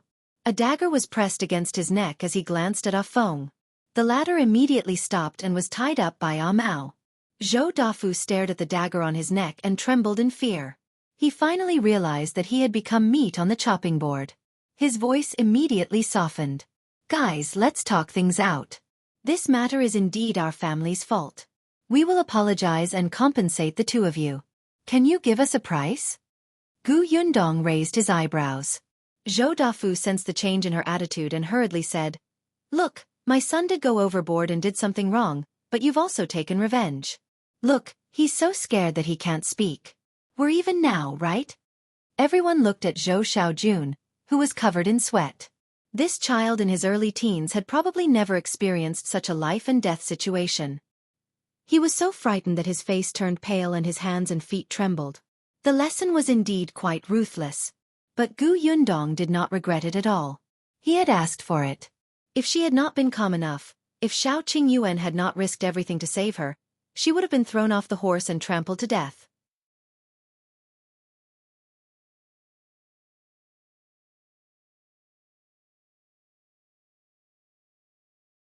Chapter 360. Going to your place to propose uttered by Bexenville. "Siamacrum, you," Zhou Xiaojun sneered. "I don't know what you like about that Gu woman. She's already so old and has even given birth to a child. If you want to take a concubine, go find a virgin girl. Why would you treat an old woman like a treasure?" Zhou Dafu glared at him. "What do you know? Your Aunt Gu had a hard time in the past. It's rare for her to enjoy life, so why can't you stop going against her? Your mother is so jealous. She's not virtuous at all. Why don't you say that you're a pig?" Zhou Xiaojun wiped his face fiercely and climbed into the carriage himself. However, his hands and feet were still weak. It took a while for the maidservant to help him up. Zhou Dafu was so angry that his hands trembled. Who would say that about their father? This child was simply an unfilial son. He had lost so much money and was very unhappy, and he could not control his son. He hated his wife even more because she had spoiled their son. Gu Yundong and the rest had already walked far away. In the end, Xiao Qingyuan rode Wind Chaser into the forest to bring out Gale that had calmed down. Sure enough, there was a small arrow stuck in Gale's back. When Go saw this, he quickly volunteered. "I'll do it. My father used to be a veterinarian." Everyone was speechless. "Your father was actually a veterinarian?" Ah Mao was even more surprised. "Your father was a veterinarian, but you don't know how to ride a mule cart?" It took them a long time to get used to it. Go was dumbfounded. Why does the vet's son have to know how to ride a mule cart? Isn't that the job of a driver? You make a lot of sense. Gu Yundong only pulled out the arrow from Gale's body and applied medicine to the wound when they arrived at a nearby village. After this incident, Gu Yundong remained in the carriage. Coincidentally, Madame Yang was also worried and did not allow her to go out. Gu Yundong looked at her hands that were wrapped up like dumplings and felt very helpless. At night, they stayed at an inn in town. After settling down, Gu Yundong finally had the time to ask Mao and the others, "How much money did you get?" The four of them looked at each other and chuckled. Each of them took out a banknote worth 100 taels of silver. They were so excited that their bodies were trembling. 100 taels. Is that all you've got? You only asked for 100 taels? Isn't 100 taels a lot? Gu Yundong was stunned. 100 taels of silver. Now that she had a workshop that could earn money, 100 taels of silver did not seem like much. But when she first came to this world, she even had to calculate every 1 tael of silver carefully. 100 taels of silver was enough to build her green brick tiled house. In Yongfu village, there were probably not 5 families who had 100 taels of silver. Sure enough, it was easy to go from frugal to extravagant, but difficult to go from extravagant to frugal. Gu Yundong smiled and nodded. It's quite a lot. Since you have the money, you have to think about how to use it. You can't gamble or go to brothels. Definitely. The four of them happily took the banknotes and left. Gu Yundong did not care anymore. When only she and Xiao Qingyuan were left in the room, she asked, "What do you plan to do with the 4 of them?" "When I go back, I'll find a master who practices martial arts and let them learn their skills." After today's incident, Xiao Qingyuan had been thinking about this problem. Mao and the others were young and smart. It was not too late for them to practice martial arts. Gu Yundong nodded. "All right, as long as you've thought it through." She yawned and was about to return to her room to rest. Unexpectedly, just as she was about to open the door, she heard Xiao Qingyuan's voice behind her. "After returning to Yongfu village, I'll find someone to propose marriage at your house."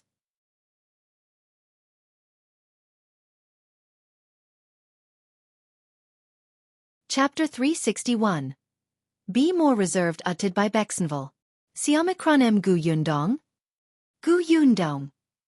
She whipped her head around and looked at him in shock, wondering if Shed heard him correctly. What did you just say? Could it be that she was too sleepy and was hallucinating?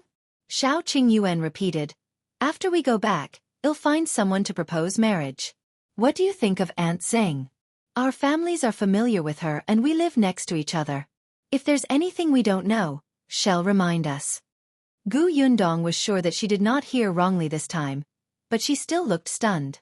After a long pause, she slowly turned around and sat opposite him. Gu Yundong's throat was a little dry. She picked up the cup and wanted to drink some water. Only then did she realize that Xiao Qingyuan seemed to have finished the water in the cup. She looked up into his twinkling eyes and realized that he was even more nervous than she was. Seriously. Silence. Silence. The two of them just sat there without saying anything. They didn't know what to say. Gu Yundong's mind was still a little blank. She could not understand why he suddenly proposed. This was a proposal, right? No, he didn't even ask for anything. He made the decision directly. At the thought of this, Gu Yundong's mind instantly cleared up. She widened her eyes and glared at the man opposite her. "Why are you suddenly going to my house to propose marriage? It's not really sudden. Didn't we hug this morning? It was quite long." Xiao Qingyuan lowered his head, but the tips of his ears turned inexplicably red. Gu Yundong was speechless. Hug? They hugged?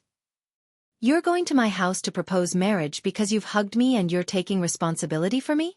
Xiao Qingyuan knew that she had misunderstood. He immediately looked up and shook his head with a serious expression. "Of course not.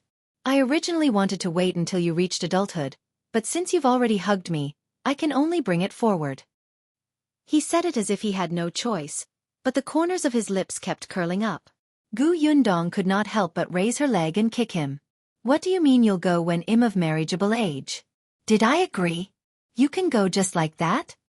Unexpectedly, Xiao Qingyuan did not guard against this kick and fell back. Gu Yundong subconsciously reached out to pull him. The next moment, both of them fell to the ground. Xiao Qingyuan was fast.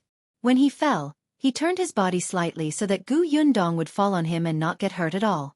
Then he looked up and asked uncertainly, "You don't agree?" There was actually a trace of grievance in his words. Gu Yundong was so angry that she laughed. "How can you propose marriage without confirming the relationship first? Then shall we confirm it now? Do you think you can confirm it just because you say so?" Gu Yundong struggled to stand up and tugged at her clothes. Her heart softened when she saw that he was still lying on the ground with his eyes wide open in despair. Actually, although the two of them did not say it explicitly, they had a tacit understanding. Gu Yundong was not a hesitant person. Since both parties wanted to be together, there was nothing wrong with being together. But was this how a man went to a woman's house to propose marriage? She felt that something was amiss. Gu Yundong had never had a boyfriend in her 2 lifetimes.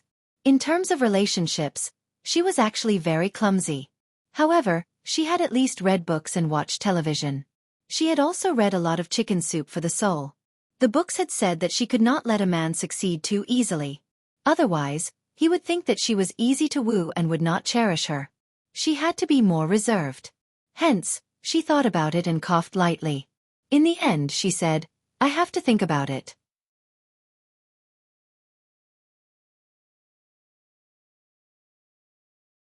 Chapter 362. I've seen this uttered by Bexenville. Siomicron M. Xiao Qingyuan sat up from the ground. "All right, you can consider it first." Gu Yundong lowered her eyes and fell into deep thought. It looked like she was considering whether his character was good or not, and whether he was worth entrusting her life to. Xiao Qingyuan was still a little nervous.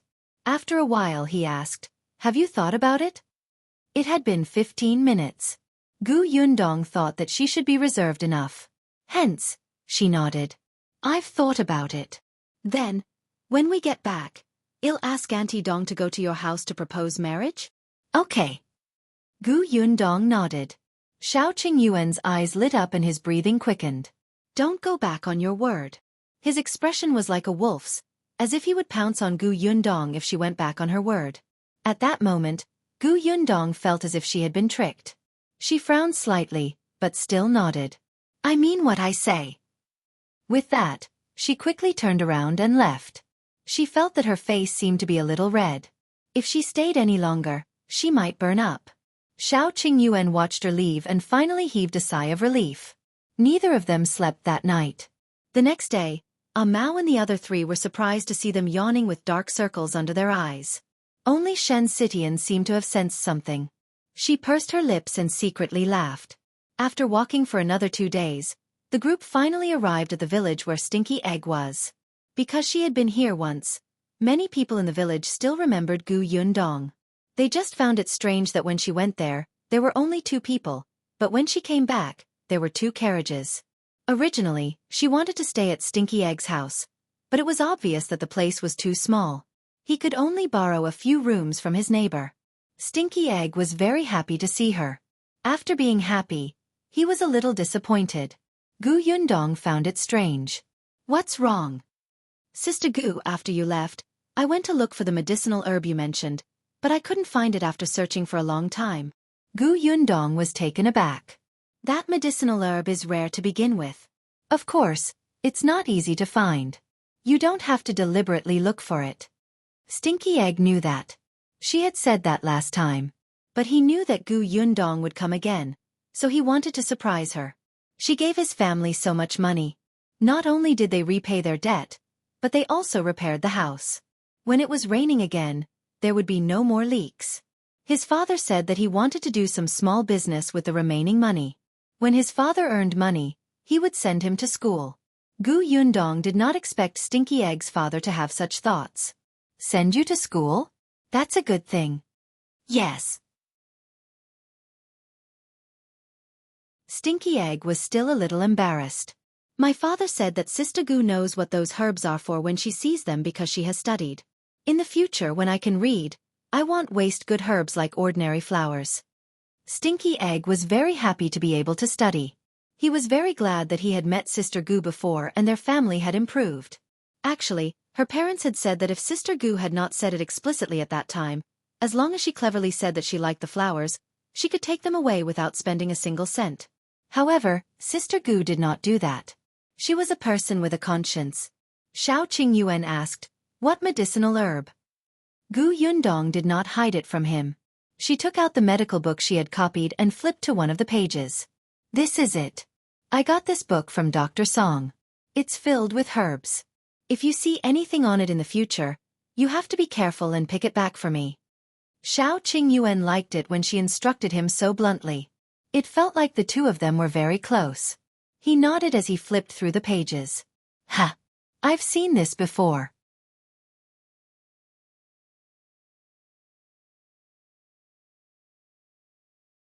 Chapter 363. The Gap Between People Uttered by Bexenville. Siamacron Gu Yundong's eyes widened. Was this for real? She quickly leaned over to take a look. "You've really seen it before?" Xiao Qingyuan nodded and turned another page. "I've seen this too." He turned another 2 pages. "I seem to have seen this too." Gu Yundong was speechless. Didn't Song Dajiang, this liar, say that these were precious and rare herbs? No, maybe he remembered wrongly? After all, there were many similar herbs. She asked in detail. "Are you sure? Is it possible that you saw it wrongly? Where did you see it?" "The environment and habits are written on it. I should be right. I saw it in the mountains. If you want it, I'll pick it for you another day." Xiao Qingyuan could already recognize a lot of words now. He was a fast learner in this aspect. Deep in the mountains? That's right, the deep mountain behind Yongfu village stretched for thousands of miles, but most of the villagers in the surrounding villages were active at the foot of the mountain, picking some wild vegetables, mushrooms, and firewood. Even the hunters were mostly hunting in the periphery. There were very few people who entered the deep mountains. However, Xiao Qingyuan had been there more than once. No one had destroyed or picked them in the deep mountains, so there were definitely many good things. It was not strange for him to see these precious herbs. Gu Yundong's eyes lit up. Was it possible that Bai Muzi, the one her mother needed to treat illnesses, could be found there? She quickly flipped to Bai Muzi's page. "Have you seen this before?" Xiao Qingyuan read it carefully and shook his head regretfully. "I've never seen it before. If I see it again, I'll bring it back for you. Then take a second look and remember what it looks like, in case you forget it when the time comes." Xiao Qingyuan smiled and said, "No need. I'll remember it. Already. It's not just that. I've memorized everything I saw earlier. Don't worry." Gu Yundong was speechless. "Didn't you just read it once? Are you sure you're not lying to me?" She glanced at him suspiciously and flipped open one of the pages, covering the words on it. She pointed at the picture and asked, "What's this?" Xiao Qingyuan only glanced at it and quickly explained the characteristics of the herbs. Gu Yundong stole a glance and found that every word was exactly the same. Was there such a huge difference between people? Gu Yundong was a little indignant. Why? She had memorized it seriously. How could she forget it so easily? Xiao Qingyuan seemed to have seen that she had suffered a blow. He quickly said, "Actually, I've already forgotten about it." He. There was no sincerity in lying. She threw the book at him. "Since you have such a good memory, take a good look at this book."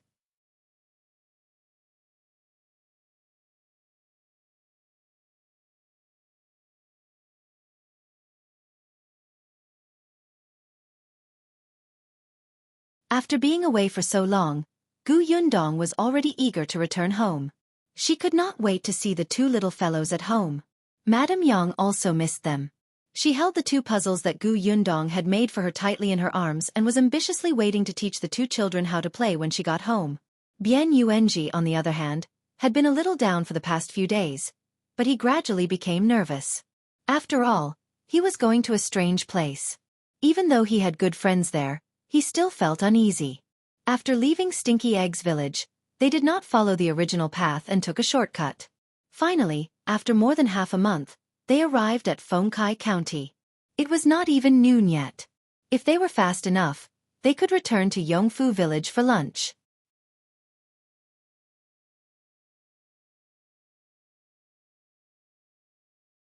Chapter 365. Yongfu Village's change uttered by Bexenville. CM Fengkai County was very lively. Shen Citian lifted the curtain and looked outside. She sighed. It's much more prosperous than Jiangyu County. Of course. Jiangyu County had just experienced a disaster and was in the midst of reconstruction. How could it compare to Fengkai County? Bian Yuanji, who was in a daze, could not help but come over to take a look. There were many vendors on the road. All kinds of shouts and hawking sounded one after another. He even heard the sound of striking iron and the shouts of the waiters at the inn along the way. Everyone's faces were filled with smiles and satisfaction, as if they were from a different world than Jiangyu County.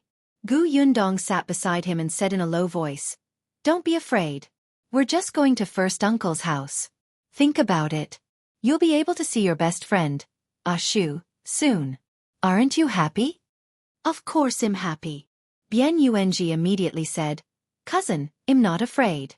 I'm just not used to it." Gu Yundong patted his head. "It's all right.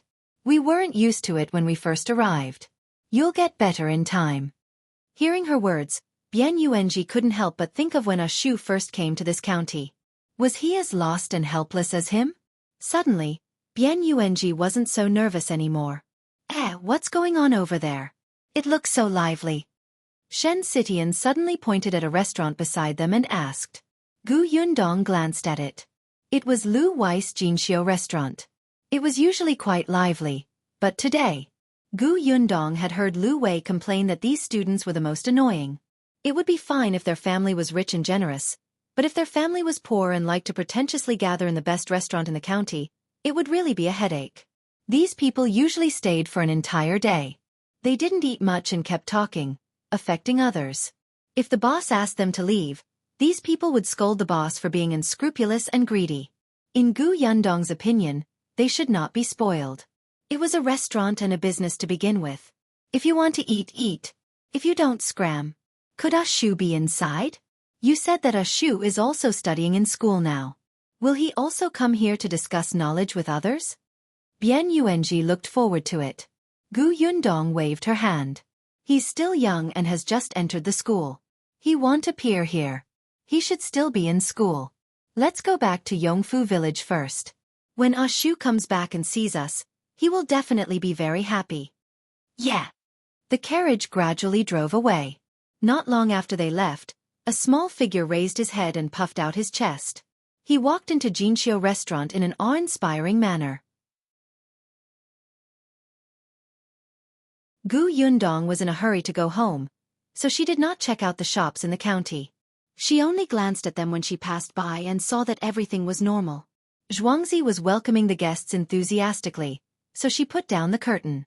The carriage soon arrived at Yongfu village. Gu Yundong watched from afar and felt that Yongfu village seemed to have changed a lot in the few months she had been away. However, as soon as they entered the village, they heard the sound of horse hooves behind them. Gu Yundong vaguely heard a familiar voice. "Excuse me, please excuse me."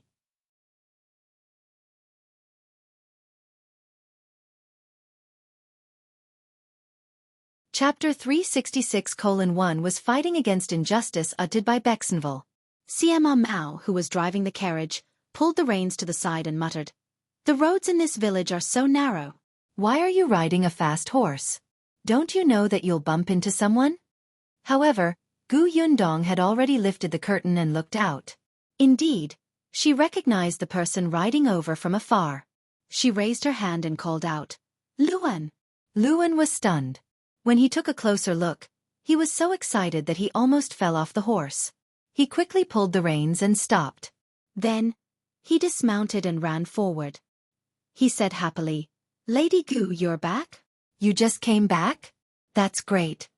When he saw Xiao Qingyuan in the carriage, he became even more excited. "Young Master Xiao is back too?" Xiao Qingyuan nodded and asked him, "Are you here to look for your young master?" This guy even specially rode a horse over. It seemed like there was something urgent. Xiao Qingyuan had called Lu Wei over to help. Since he had gone to the Yongning prefecture to look for Gu Yundong, the matters in the village naturally had to be arranged. After all, Lu Wei was the young master of the Lu family. His family's business was so big. Although he was usually silly and unreliable, he had learned a lot since his childhood. It was naturally not a problem for him to manage a small workshop. Coupled with his identity, the villagers were more or less afraid of this kind of young master from the city. Therefore, even if Gu Yundong and Xiao Qingyuan were not in the workshop, no one would dare to cause trouble with Lu Wei around. Lu Wei was overjoyed. Previously, Gu Yundong had not allowed him to be the shopkeeper of the sugar shop. He had been resentful for a long time. This time, Xiao Qingyuan had asked him for help and he agreed without hesitation. He did not even ask for a salary. Now that he had been living in Yongfu village for more than half a month, Old Master Lu was furious. He didn't want to do his own family's business and didn't want to get involved, and yet he was doing well in other people's workshops. Was this really his son? When Luan heard this, he suddenly reacted and knocked his head. Look at me, I almost forgot. I did come to look for our young master for something important, but speaking of which, this matter is also related to Miss Gu. Gu Yundong was stunned. What happened? Luan was indignant. It's all because of the people from Dongyi Academy. Dongyi Academy? This name sounds familiar. Gu Yundong rubbed her chin and thought for a while. The corners of Lu Wei's mouth twitched. Miss Gu, have you forgotten? Previously, a teacher brought a few students to Master Qin's school. When Master Qin was not around, they even blocked Mrs. Qin and Miss Qin at the door.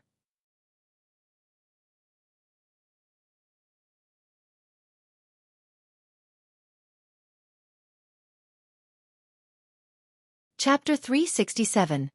Turning around and going to the county city uttered by Bexenville. CM Luan felt very innocent. Why was she glaring at him? Wasn't he just afraid that Miss Gu wouldn't be able to remember?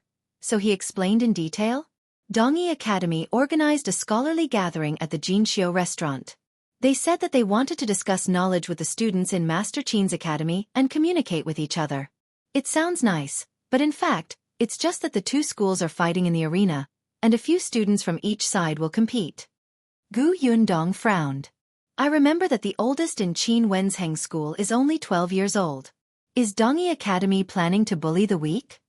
That's right. That's what everyone says. That's why Dongyi Academy announced that the students participating in the competition from this academy will also be under the age of 10. Humph.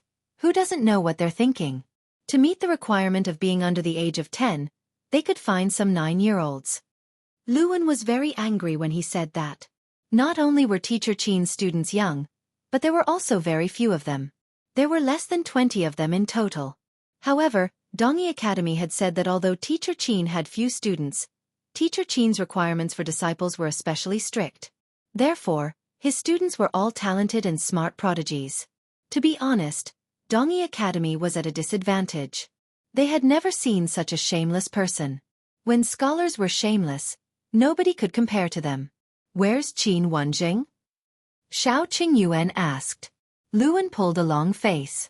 They only dared to be so arrogant when Mr. Qin wasn't around. 2 days ago, Mr. Qin left Fengkai County. It seems like there's something urgent. He hasn't returned yet. They were taking advantage of him. Gu Yundong thought about Qin Wenzheng's identity and found it easy to understand the sudden situation. That's why you're in such a hurry to look for your young master. Could it be that Lu Yi is also involved? The corners of Lu Wei's mouth twitched. Then he looked at her sympathetically and said, It's not just our second young master. Miss Younger Brother is at Jinxiu restaurant now. Moreover, Dongyi Academy specifically asked him to participate in one of the competitions. They probably found out that he's your younger brother. They had suffered a loss at Gu Yundong's hands, and now they were trying to get it back from Gu Yunshu? How could that be? Gu Yundong could not help but laugh. Was there something wrong with the people of Dongyi Academy? She suddenly said to Mao, who was driving, Turn around and go to the county city. Now. Yes. Gu Yundong nodded. She thought for a moment and said, I'll go to the Gu house first and bring my mother Sitian and Yuanji back. Luan knows the location. He's going to look for his young master. Let him tell Aunt Ku that I'm back. You should rest at home first. I'll go, and the others said weakly, Can we go to that restaurant together? That's right. Miss, we can go and cheer for you. Didn't they say that the little master is only 6 years old? What if he gets bullied? We can go and help him. Gu Yundong was speechless. They were all scholars and used pens and mouths to fight. She turned around and saw that Shen, Sitian and Yuanji were also looking forward to it. Without asking, she knew that they wanted to follow her to watch the show. Madame Yang seemed to understand. She grabbed Gu Yundong's hand and asked, "Is someone bullying Ashu? I'll go, I'll protect him." "Alright, let's go then." Gu Yundong waved at Luwen. "Then we'll go first. You can come back after informing your young master. Also, tell Aunt Ku that we're back. We'll go home later." Luwen only had time to say yes before the two carriages turned around and left. He could only run to his young master. "Hey,